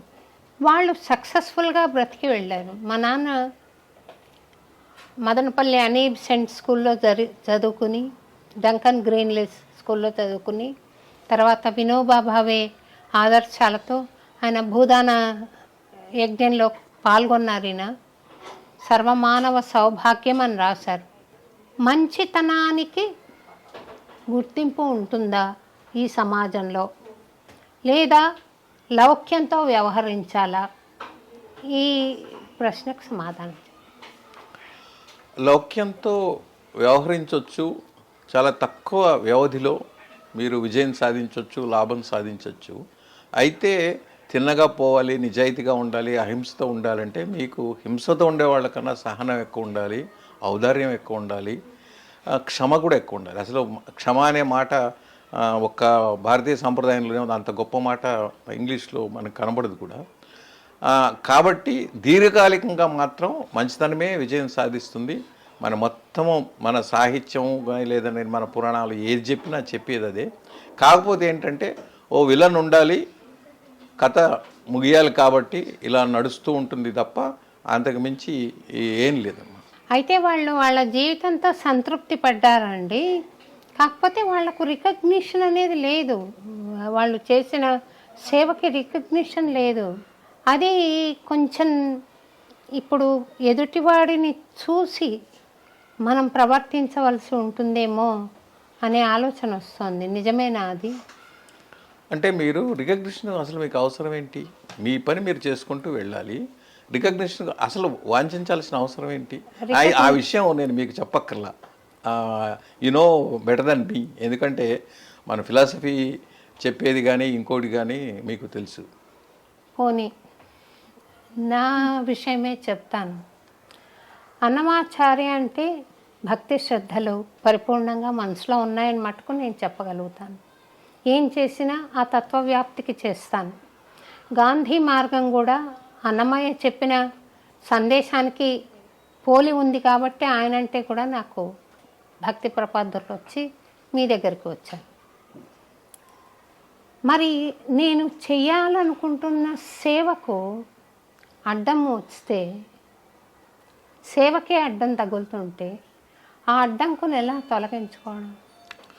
సేవకు అంటే మీకు నేను ధర్మసూక్ష్మాలు చెప్తాను, నేనేం అనుకోవడం లేదు. కానీ పోనీ ఇంకో రకంగా హింసాత్మకంగా వెళ్ళినా అన్ని విజయాలు సాధిస్తామనేది కూడా ఏమి మేము చేయలేమండి. అంటే నేను అనడం, మీరు చెప్పిన ఎగ్జాంపుల్ వరకే మనం తీసుకుందాం. ఇక్కడ శోభారాజు వేణుగోపాల్ అనేది అసందర్భం. అంటే ఆ దారిలో వెళ్ళిన సక్సెస్ ఏమీ ఎన్షూర్డ్ ఏం కాదు.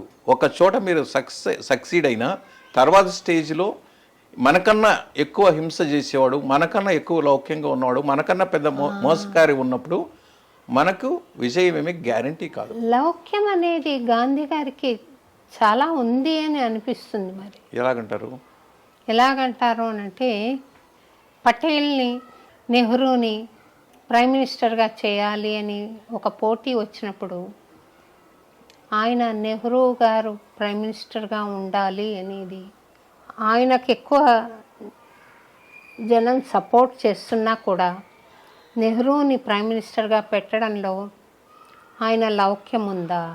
అంటే మీ ఉద్దేశం లౌక్యం అంటే చాతుర్యం అని కావచ్చు. కానీ మీరు ఒక్క క్షణం ఆలోచన చేయండి, ఆర్గ్యుమెంట్ కాదు. కానీ పటేల్ నెహ్రూ కన్నా 15 ఏళ్ళు పెద్దవాడు వయసులో. 15 ఏళ్ళు. ఆయన గాంధీ చనిపోయిన సంవత్సరంలో చనిపోయారు. ఆరోగ్యం కూడా చాలా చాలా ఇంపార్టెంట్ అని తెలుసు. 42, 43 నుంచి కూడా పటేల్ కూడా ఈ త్వరగా తేలిపోతే బాగుంటుంది అని కూడా వాళ్ళిద్దరూ భావించారు. అంతే తప్ప Nehru was never choice of Gandhi. అయితే అక్కడ ఏంటంటే ఈ బ్రిటిష్ వాళ్ళు చేసిన ఘనకార్యంతో హిందూ ముస్లిం మధ్య వైరుధ్యాలు, హింస, ఈ గోలంతా ఉంది. ఆ కాంటెక్స్లో Nehru was more acceptable to the nation. He was more charming than Patel. అంతే తప్ప ఆయన ఇంతెందుకండి, మీరు నేతాజీ గురించి కూడా చెప్పచ్చు. నేతాజీని ఎందుకు స్వీకరించలేదని. నేతాజీ ఏంటంటే హిట్లర్ వైపు మొగ్గు చూపిన వ్యక్తి. అయితే ఇలాగా మనం మాట్లాడవచ్చు. కానీ అది మీరు ఆయన డేట్ ఆఫ్ బర్త్ తీసుకోండి, పటేల్ 15 years ఎల్డర్. అంతే తప్ప ఇంకోటి కాదు. ఇంక నిజానికి మాట్లాడితే పటేలు గాంధీ చాయిస్ కాదు, నెహ్రూ కూడా గాంధీ చాయిస్ కాదు. లేదా గాంధీ అనుకున్నట్టు ఆయన 125 ఏళ్ళు బతికి ఉంటే పరిస్థితి వేరుగా ఉంటుంది. ఇంకొక సమస్య కూడా ఉంది. లాల్ బహదూర్ శాస్త్రి రెండో ప్రధాని రావడం, కొన్ని నెలల్లో ఆయన గతించడం, తర్వాత వచ్చిన వాళ్ళంతా గాంధీ సర్నేమ్తో రావడం. చాలామంది మీరు వెళ్తే బీహారో లేదంటే తెలంగాణనో రాయలసీమ అనుకుంటే ఇందిరాగాంధీ మహాత్మా గాంధీ కూతురు అని కూడా చాలామంది భావించేవాళ్ళు ఉన్నారు. దీంతో ఇవన్నీ కూడా కాంగ్రెస్ వాళ్ళు చేసే ఘనకార్యాలు లేదా ఇంకొకరన్నీ గాంధీ ఖాతాలో వేశారు. As if Gandhi endorsed all that. వీళ్ళు వెళ్ళి గాంధీ అనుమతి తీసుకొని వాళ్ళు చేశారేమో అని అనుకోండి. ఆయన నిజానికి 48 జనవరి 30 ఉదయం కాంగ్రెస్ పార్టీ రద్దవ్వాలని రాశారు. రద్దయ్యి ఎన్జిఓగా ఉండాలి, లోక్ సేవక్ సంఘ్ అని పేరు కూడా పెట్టారు. కానీ అది పాటించలేదు. అందుకనే గాంధీ చనిపోయారు అనగానే పొట్టిశ్రాములు గారు చాలా తల్లడిల్లి ఇక మొత్తం గాంధీ పద్ధతిలో కాదు నెహ్రూ పద్ధతిలో దేశం నడుస్తుంది అని ఆయన కుమిలిపోయారు. అంటే ఈయనంటే సామాన్యుడు ఆదర్శం, అది వ్యవహారం వేరు. అంతేకాకుండా ఇలాంటిది మనం ఇప్పుడు ఏమైనా చర్చ చేయొచ్చండి. కాకపోతే ఆయన నిర్ణయం తీసుకున్నప్పుడు ఆ క్షణానికి ఎక్కువ మేలు కలిగే నిర్ణయమే తీసుకున్నారు. అది మీరు ఏదైనా తీసుకోవచ్చు. అయితే గుడ్డిగా మాట్లాడడం కాదు, మీరు దాన్ని చూసి ఆలోచన చేయొచ్చు. భగత్ సింగ్ని ఉరి తీయాలి అని నిర్ణయం జరిగినప్పుడు గాంధీ గారు దానికి ఆమోదం చెప్పకపోతే అది అమలు జరిగేది కాదని ఆయన ఒప్పుకున్నారని ఒక అపవాదు ఉంది. అది నిజమేనా? కాదండి. ఇప్పుడు ఒక సిలబస్ కొందరికి ఉంటుంది. ఏంటంటే నేతాజీని పక్కన పెట్టాడు, పటేల్ని ప్రధాని చేయలేదు, భగత్ సింగ్ ఇంకోటి ఇలా మాట్లాడడం, అనుకూలంగా మాట్లాడడం, కేవలం ఈ 4-5 కారణాలు చూపించడం, గాంధీని దూషించడం. ఇంతేకాదు, తొలి దశలో గాంధీకి ఠాగూర్కి మధ్య వైరుధ్యాలు ఉన్నాయి. ఏంటంటే హింస అహింస గురించి చర్చ జరుగుతుంది. ఆయన మొదటి దశలో గాంధీని వ్యతిరేకిస్తా అంటే ఏంటి భావాల రీత్యా ఉత్తరాలు, ఠాగూర్ ఉత్తరాలు చాలా ఉన్నాయి. కానీ మనం ఏం చేస్తామంటే తొలి ఉత్తరాల సారాంశం తీసుకొని ఇప్పటికీ మనం రాస్తుంటాం. కానీ చివరి స్టేజ్లో ఆయనే మహాత్మాని సంబోధించాడు. ఎవరు? ఠాగూర్. ఆయన శాంతినికేతన్ సందర్శించడానికి మహాత్మా గాంధీ వచ్చినప్పుడు ఓయ్ మహామానవ్ ఎస్చి ఆయన మహాత్ముడు వస్తున్నాడు అని రాసిన పాట రవీంద్ర సంగీత్లో ఉంది ఒకటి. అంటే మనకు చాలా విషయాలు తెలియవమ్మా. సౌత్ ఆఫ్రికా నుంచి విజయం సాధించినాక జూలై ప్రాంతంలో బయలుదేరుతారు. 1914 జూలై. ఆయనేమో వాళ్ళ గురువు గారు గోపాలకృష్ణ గోఖలే సర్జరీ కోసం లండన్లో ఉన్నారు. ఆయన లండన్ వెళ్తారు. వీళ్ళు నేరుగా వచ్చి భారతదేశం కస్తూర్బా మొత్తం కుటుంబం శాంతినికేతన్లో ఉంటుంది. గాంధీ మాత్రం లండన్ వెళ్ళి గోఖలేని చూసుకొని 15 జనవరి 9 మన భారతదేశం వస్తాడు. ఆయన ఫిబ్రవరిలో చనిపోతాడు గోఖలే గారు. దాదాపు 6 నెలలు గాంధీ కుటుంబం శాంతినికేతన్లో ఉంటుంది. అంటే ఎంత సాన్నిహిత్యం లేకపోతే అంత ఉంటారు చెప్పండి. అది మనం అరకొరగా తెలుసుకొని, అందుకని సుధీంద్ర కులకర్ణి అనే మహానుభావుడు ఈ మధ్య పుస్తకం రాశాడు 2012లో మ్యూజిక్ ఆఫ్ స్పిన్నింగ్ వీల్ అని. ఆయన ఏమంటాడంటే సూపర్ఫిషియాలిటీ బ్రీడ్స్ స్టూపిడిటీ అంటాడు. సూపర్ఫిషియాలిటీ బ్రీడ్స్ స్టూపిడిటీ అంటే పైన చూస్తే నాన్సెన్స్ కనిపిస్తుంది. గాంధీ రిక్వైర్స్ అటెంటివ్ స్టడీ అంటాడు. అటెంటివ్ స్టడీ అంటే గాంధీని అధ్యయనం చేయాలంటే దృష్టి పెట్టి మనము చదువుకోవాలి. అంతేగాని వాట్సాప్లోనో ఇంకో దాంట్లో వస్తే మాట్లాడే అవకాశం ఉంది. మీరు సైన్స్ గురించి కూడా మాట్లాడారు. ఏంటంటే మన వాళ్ళు విమర్శించేదంతా కూడా హిందూ స్వరాజ్య పుస్తకం లేదా ఆయన ఆత్మకథ మాత్రం తీసుకొని మాట్లాడుతున్నాం. ఆత్మకథ 1925లో రాశారు, హిందూ స్వరాజు 1909లో రాశారు. కానీ 25 నుంచి 48 దాకా ఏం చెప్పారు ఆయన? అందుకని మొత్తం చూడకుండా మాట్లాడడము చాలా 80 దాకా నడిచింది. ఇది అరకొరత ఉన్న సమస్య. ఒక 5-6 ఏరియాలు పూర్తిగా వదిలేయడం అనేది అలవాటైపోయింది. నాకు ఒక ఉదంతం గుర్తొచ్చిందండి.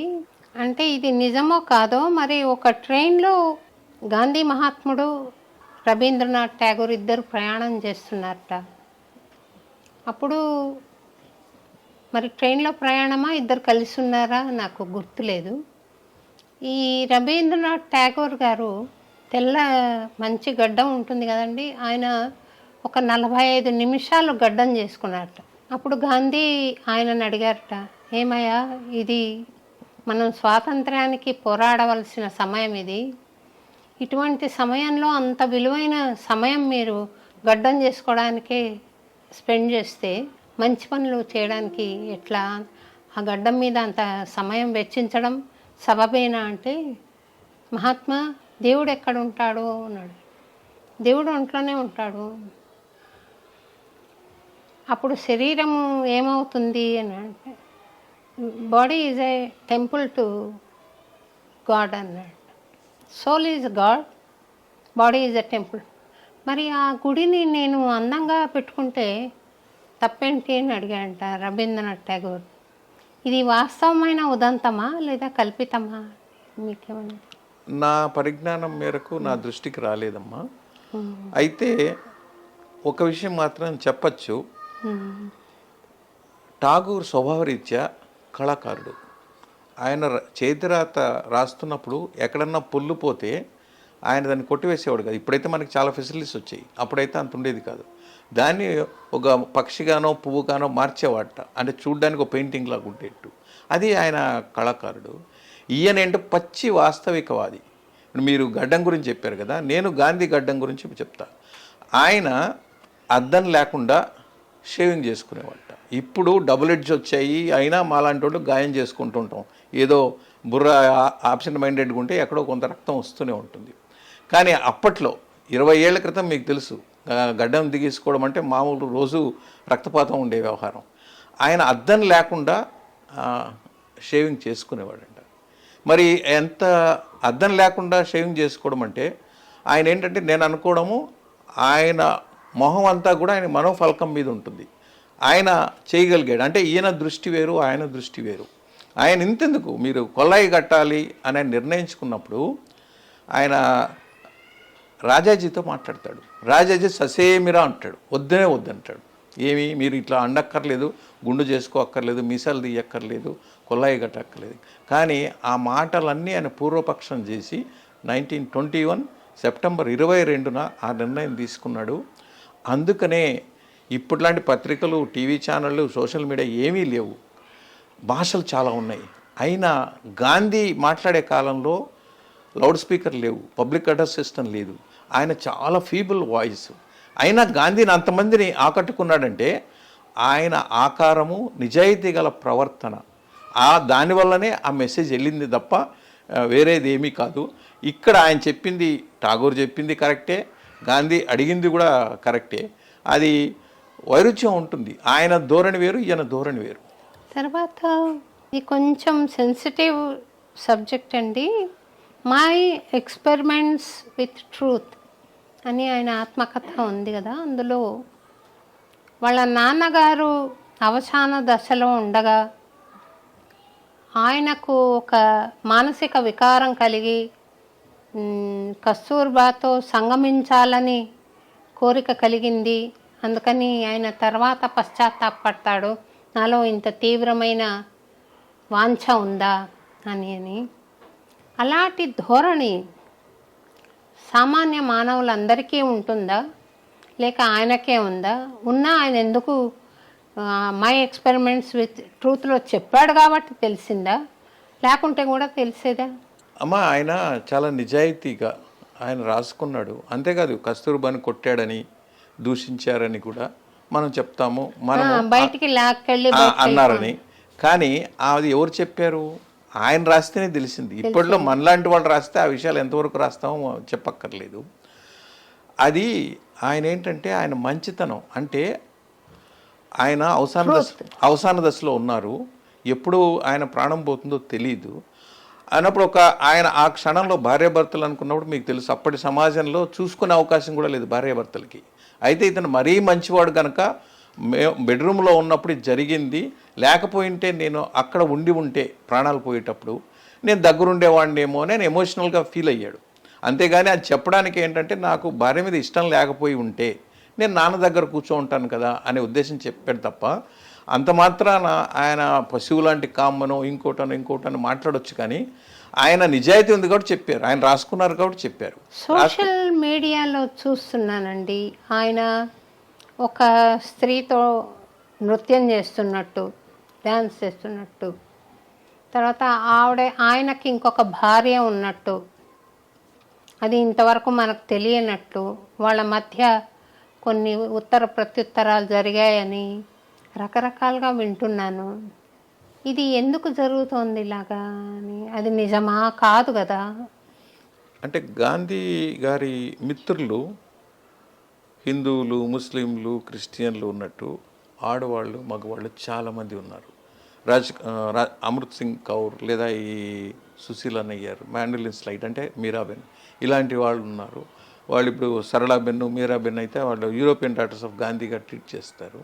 కానీ ఇంకో రకంగా కూడా మాట్లాడే అవకాశం ఉంటుంది.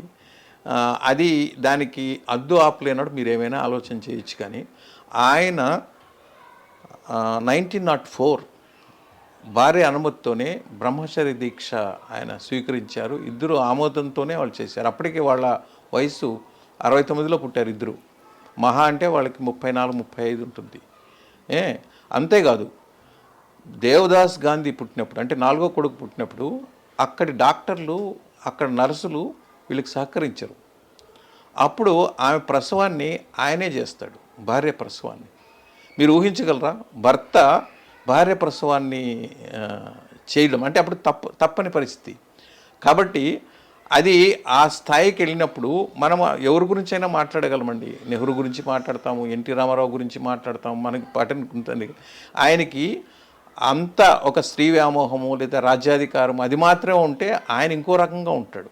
ఇవన్నీ వదిలేసి ఇప్పుడు మీకు చెప్పాను, ఆయన భగవద్గీత చదివి ఆస్తి అన్న పేరును రాశాడు, ఇన్సూరెన్స్ కాగితాలు చించేశాడు.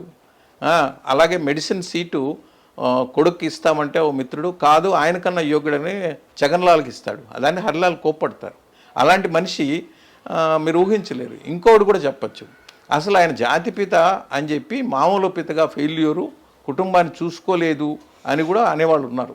He failed as a father of children but he maybe successful as father of nation అనేవాళ్ళు ఉంటారు. ఆయన కూడా మనలాగే ఆలోచన చేస్తే గాంధీ ఎందుకు అవుతాడు?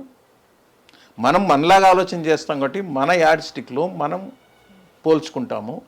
ఆయన అందుకనే ఐన్స్టీను అలాంటి మనిషి, అసలు మనిషి అతనా, అసలు ఇలా ఉన్నాడా, అది కథనా, మన రాముడు, కృష్ణుడు, బుద్ధుడు ఎలాగ అనుకుంటామో రేపు అనుకునే అవకాశం ఉందేమో అని అనుకునే అవకాశం ఉంది.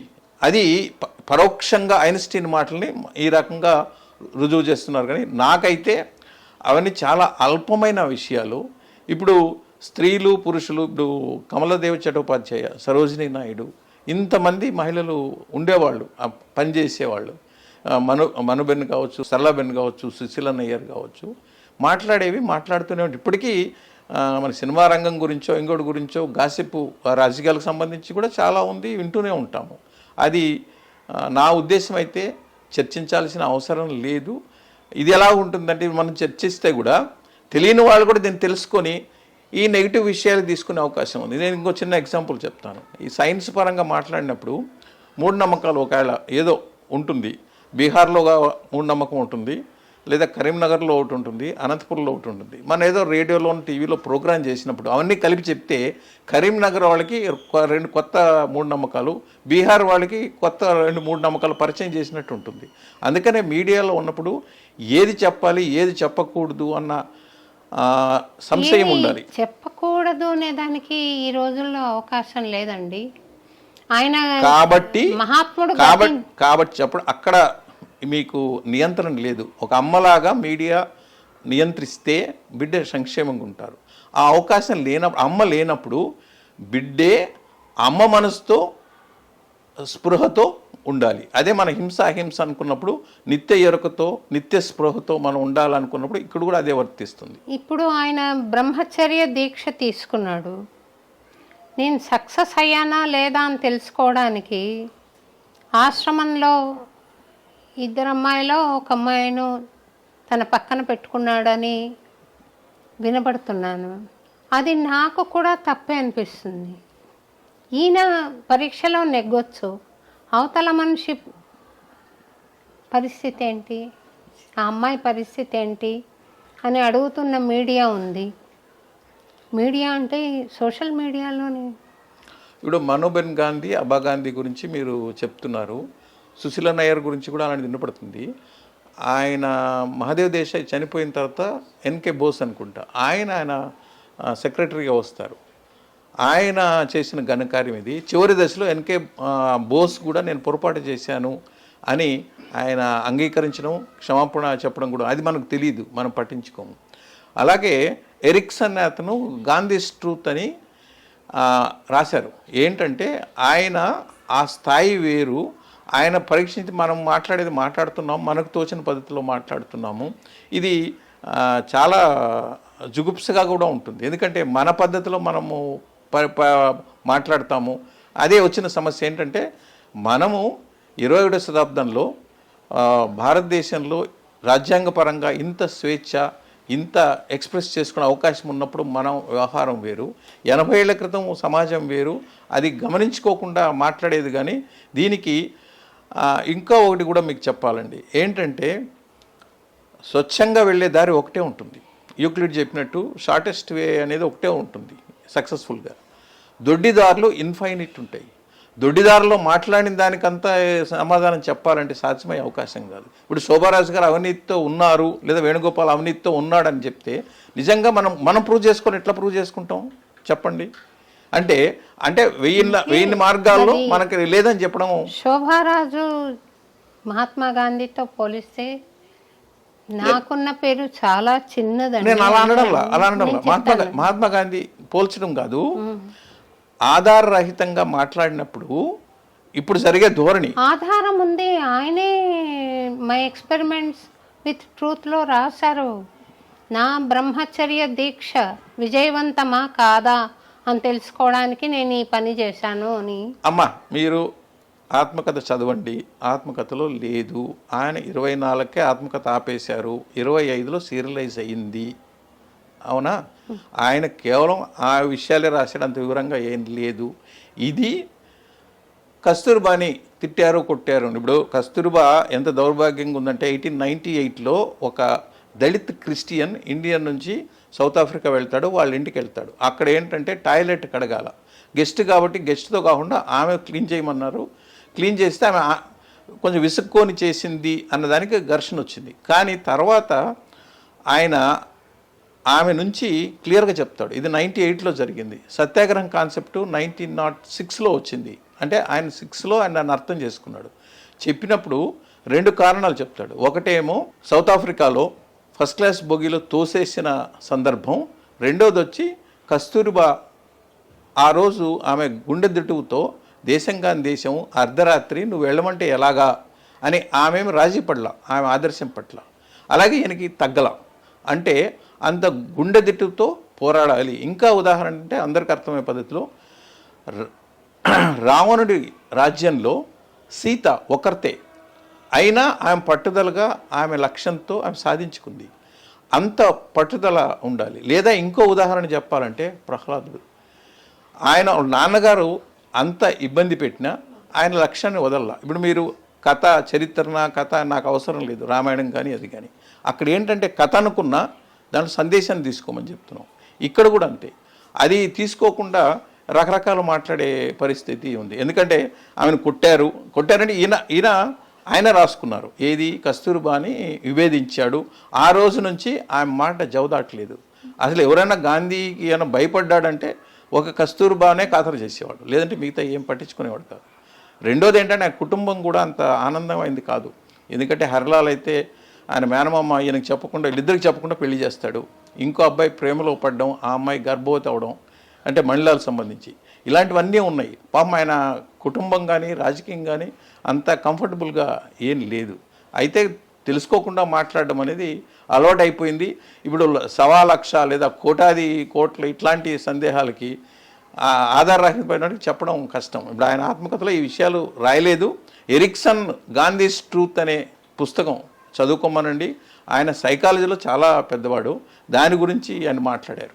మీరు చెప్పినట్టు ఐన్స్టీన్ అంతటి మహాశాస్త్రవేత్త ఇటువంటి మహానుభావుడు భూమి మీద ఉన్నాడు అని భవిష్యత్తులో నమ్మరన్నారు. అటువంటి వ్యక్తిత్వం, మహోన్నతమైన వ్యక్తిత్వము ఆయన తన ఆత్మకథలో తనంతట తానే చెప్పుకున్నాడు కొన్ని విషయాలు. ఇలాంటి బలహీన క్షణాలు అందు నుండి బయటపడాలని ప్రయత్నం చేశాడు. ఆ సాధనలో కృతకృత్యుడయ్యాడు. కర్మయోగి. ఆయన ఎక్కడ పదవులు ఆశించలేదు, కర్మ చేస్తూ వెళ్ళాడు. ఈ సత్యాలు తెలిసి కూడా ఆయనను అనుకుంటే భగవంతుణ్ణి మనం చెడుగా సంభాషణలు చేస్తే భగవంతుడి పట్ల ఎటువంటి ఫలితం మనకు వస్తుందో అటువంటి ఫలితమే వస్తుందేమో అని నేను భావిస్తున్నానండి. ఆ మహానుభావుణ్ణి ఆలోచించి పరిశోధించి రాసి 10 మందికి చెప్పి మీరు తప్పకుండా పరిశుద్ధులై ఉంటారు. మీ మనసులో గాంధీ ప్రతిష్ఠితుడై ఉన్నాడు కాబట్టి మీరు అహింసావాదిగా శాంతి కామకులుగా ఉన్నారు. అది కనబడుతోంది మాకు. చాలా సంతోషం మిమ్మల్ని ఈరోజు ఇంటర్వ్యూ చేయగలగడం. రెండోది, మహాత్మా గాంధీని ఈనాటి తరం భావి తరాలు కూడా సమగ్రంగా సరి అయిన పద్ధతిలో అర్థం చేసుకొని ఆయన ఆదర్శాలను పాటించి తరిస్తారని నేను ఆశిస్తూ మీరు ఇచ్చిన సమయానికి చాలా కృతజ్ఞతలు తెలుపుతున్నానండి. అమ్మ చాలా చాలా ధన్యవాదాలు. ఇప్పుడు సినిమా మనం 2.5 గంటలో 2 గంటలో 3 గంటలో చూస్తుంటాము. నిజానికి జాగ్రత్తగా సినిమా చూస్తే 80% విలన్ కథే నడుస్తుంటుంది. ఆయన సక్సెస్సే కనబడుతూ ఉంటుంది. చివరిలో హీరో విజయం సాధిస్తాడు. ఇప్పుడు ఏంటంటే మన సినిమా నడుస్తుంది కాబట్టి ఈ విలన్ చేసే ఘనకార్యాలు చర్చించుకుంటున్నాం. అలాంటి దశ అని నేను అనుకుంటా. కానీ ఇప్పుడు మీకు స్టాటిస్టిక్స్ ఆస్ట్రేలియాలో ఒక యూనివర్సిటీలో చాలా పెద్ద ఎత్తున రీసెర్చ్ జరిగింది. 51% అహింసాత్మకమైన పోరాటాలు విజయం సాధించాయి. 27% సాహిత్యపరమైన ఇదేంటది ఎగ్జాంపుల్తో ఉన్నది, మనం మాట్లాడేది కాదు. కాబట్టి అలా తీసుకోవాల్సిన అవసరం ఉంది. మీరు చాలా ప్రేమగా, ఎందుకంటే మన ఒక మిత్రుడు ఇట్లా శోభరాజ్ గారు వస్తున్నారు గాంధీ గురించి ఇంటర్వ్యూ చేయడానికి అంటే ఆయనకు ఆశ్చర్యం వేసింది. అన్నమయ్య గురించి మనకు తెలిసిన శోభరాజ్ గారు గాంధీ గురించి మిమ్మల్ని ఇంటర్వ్యూ చేస్తారా అంటే ఆయన నాకు బాగా తెలుసు. ఆయన ఏంటంటే ఆయన ఆశ్చర్యం కలిగింది.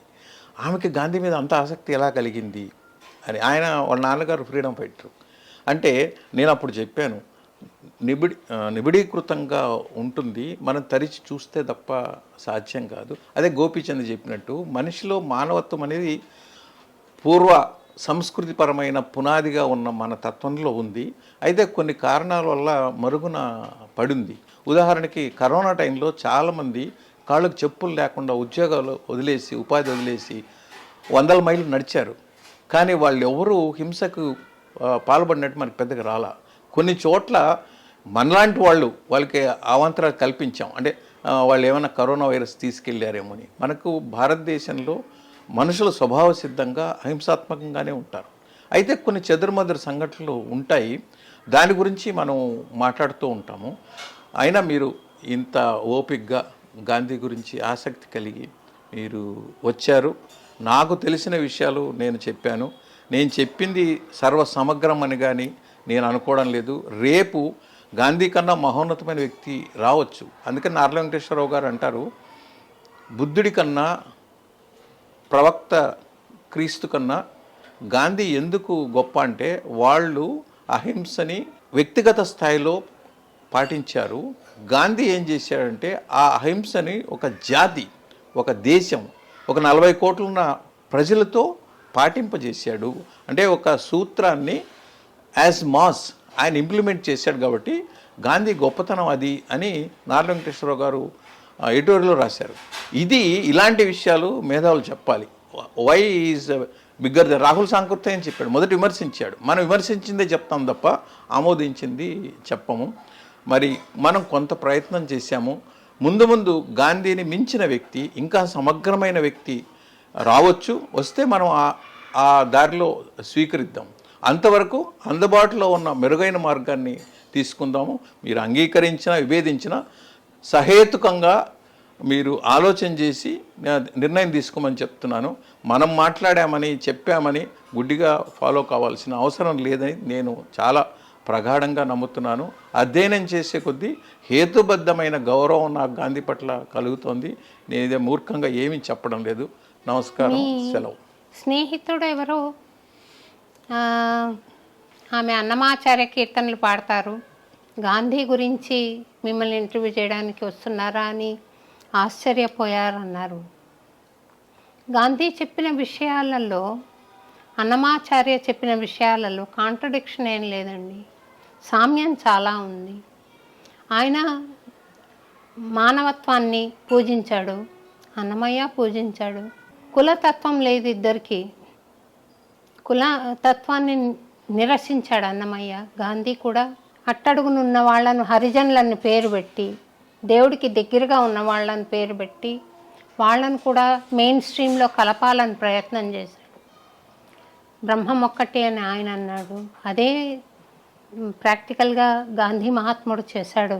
రెండోది, మహావతార్ బాబాజీ ప్రశిష్యుడైనటువంటి మహావతార్ బాబాజీ శిష్యుడు లాహిరి మహాశయ. లాహిరి మహాశయ శిష్యుడు యుక్తేశ్వర్గిరి.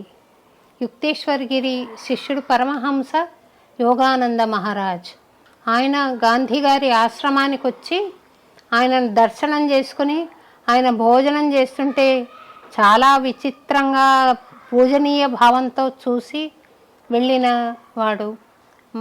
ఆటోబయోగ్రఫీ ఆఫ్ ఏ యోగి అని ఒక పుస్తకం రాసిన మహానుభావుడు ఆయన.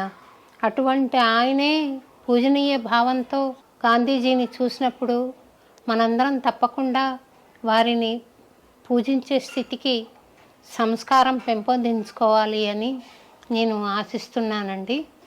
ఆ రోజు మీ ఇంటర్వ్యూ చూసి చాలా విషయాలు తెలుసుకుంటారు జనాలని నేను భావిస్తున్నాను. మీకు మరొకసారి ధన్యవాదాలు చెబుతూ సెలవు తీసుకుంటున్నానండి. చాలా చాలా ధన్యవాదాలమ్మా. నమస్కారం. సెలవు.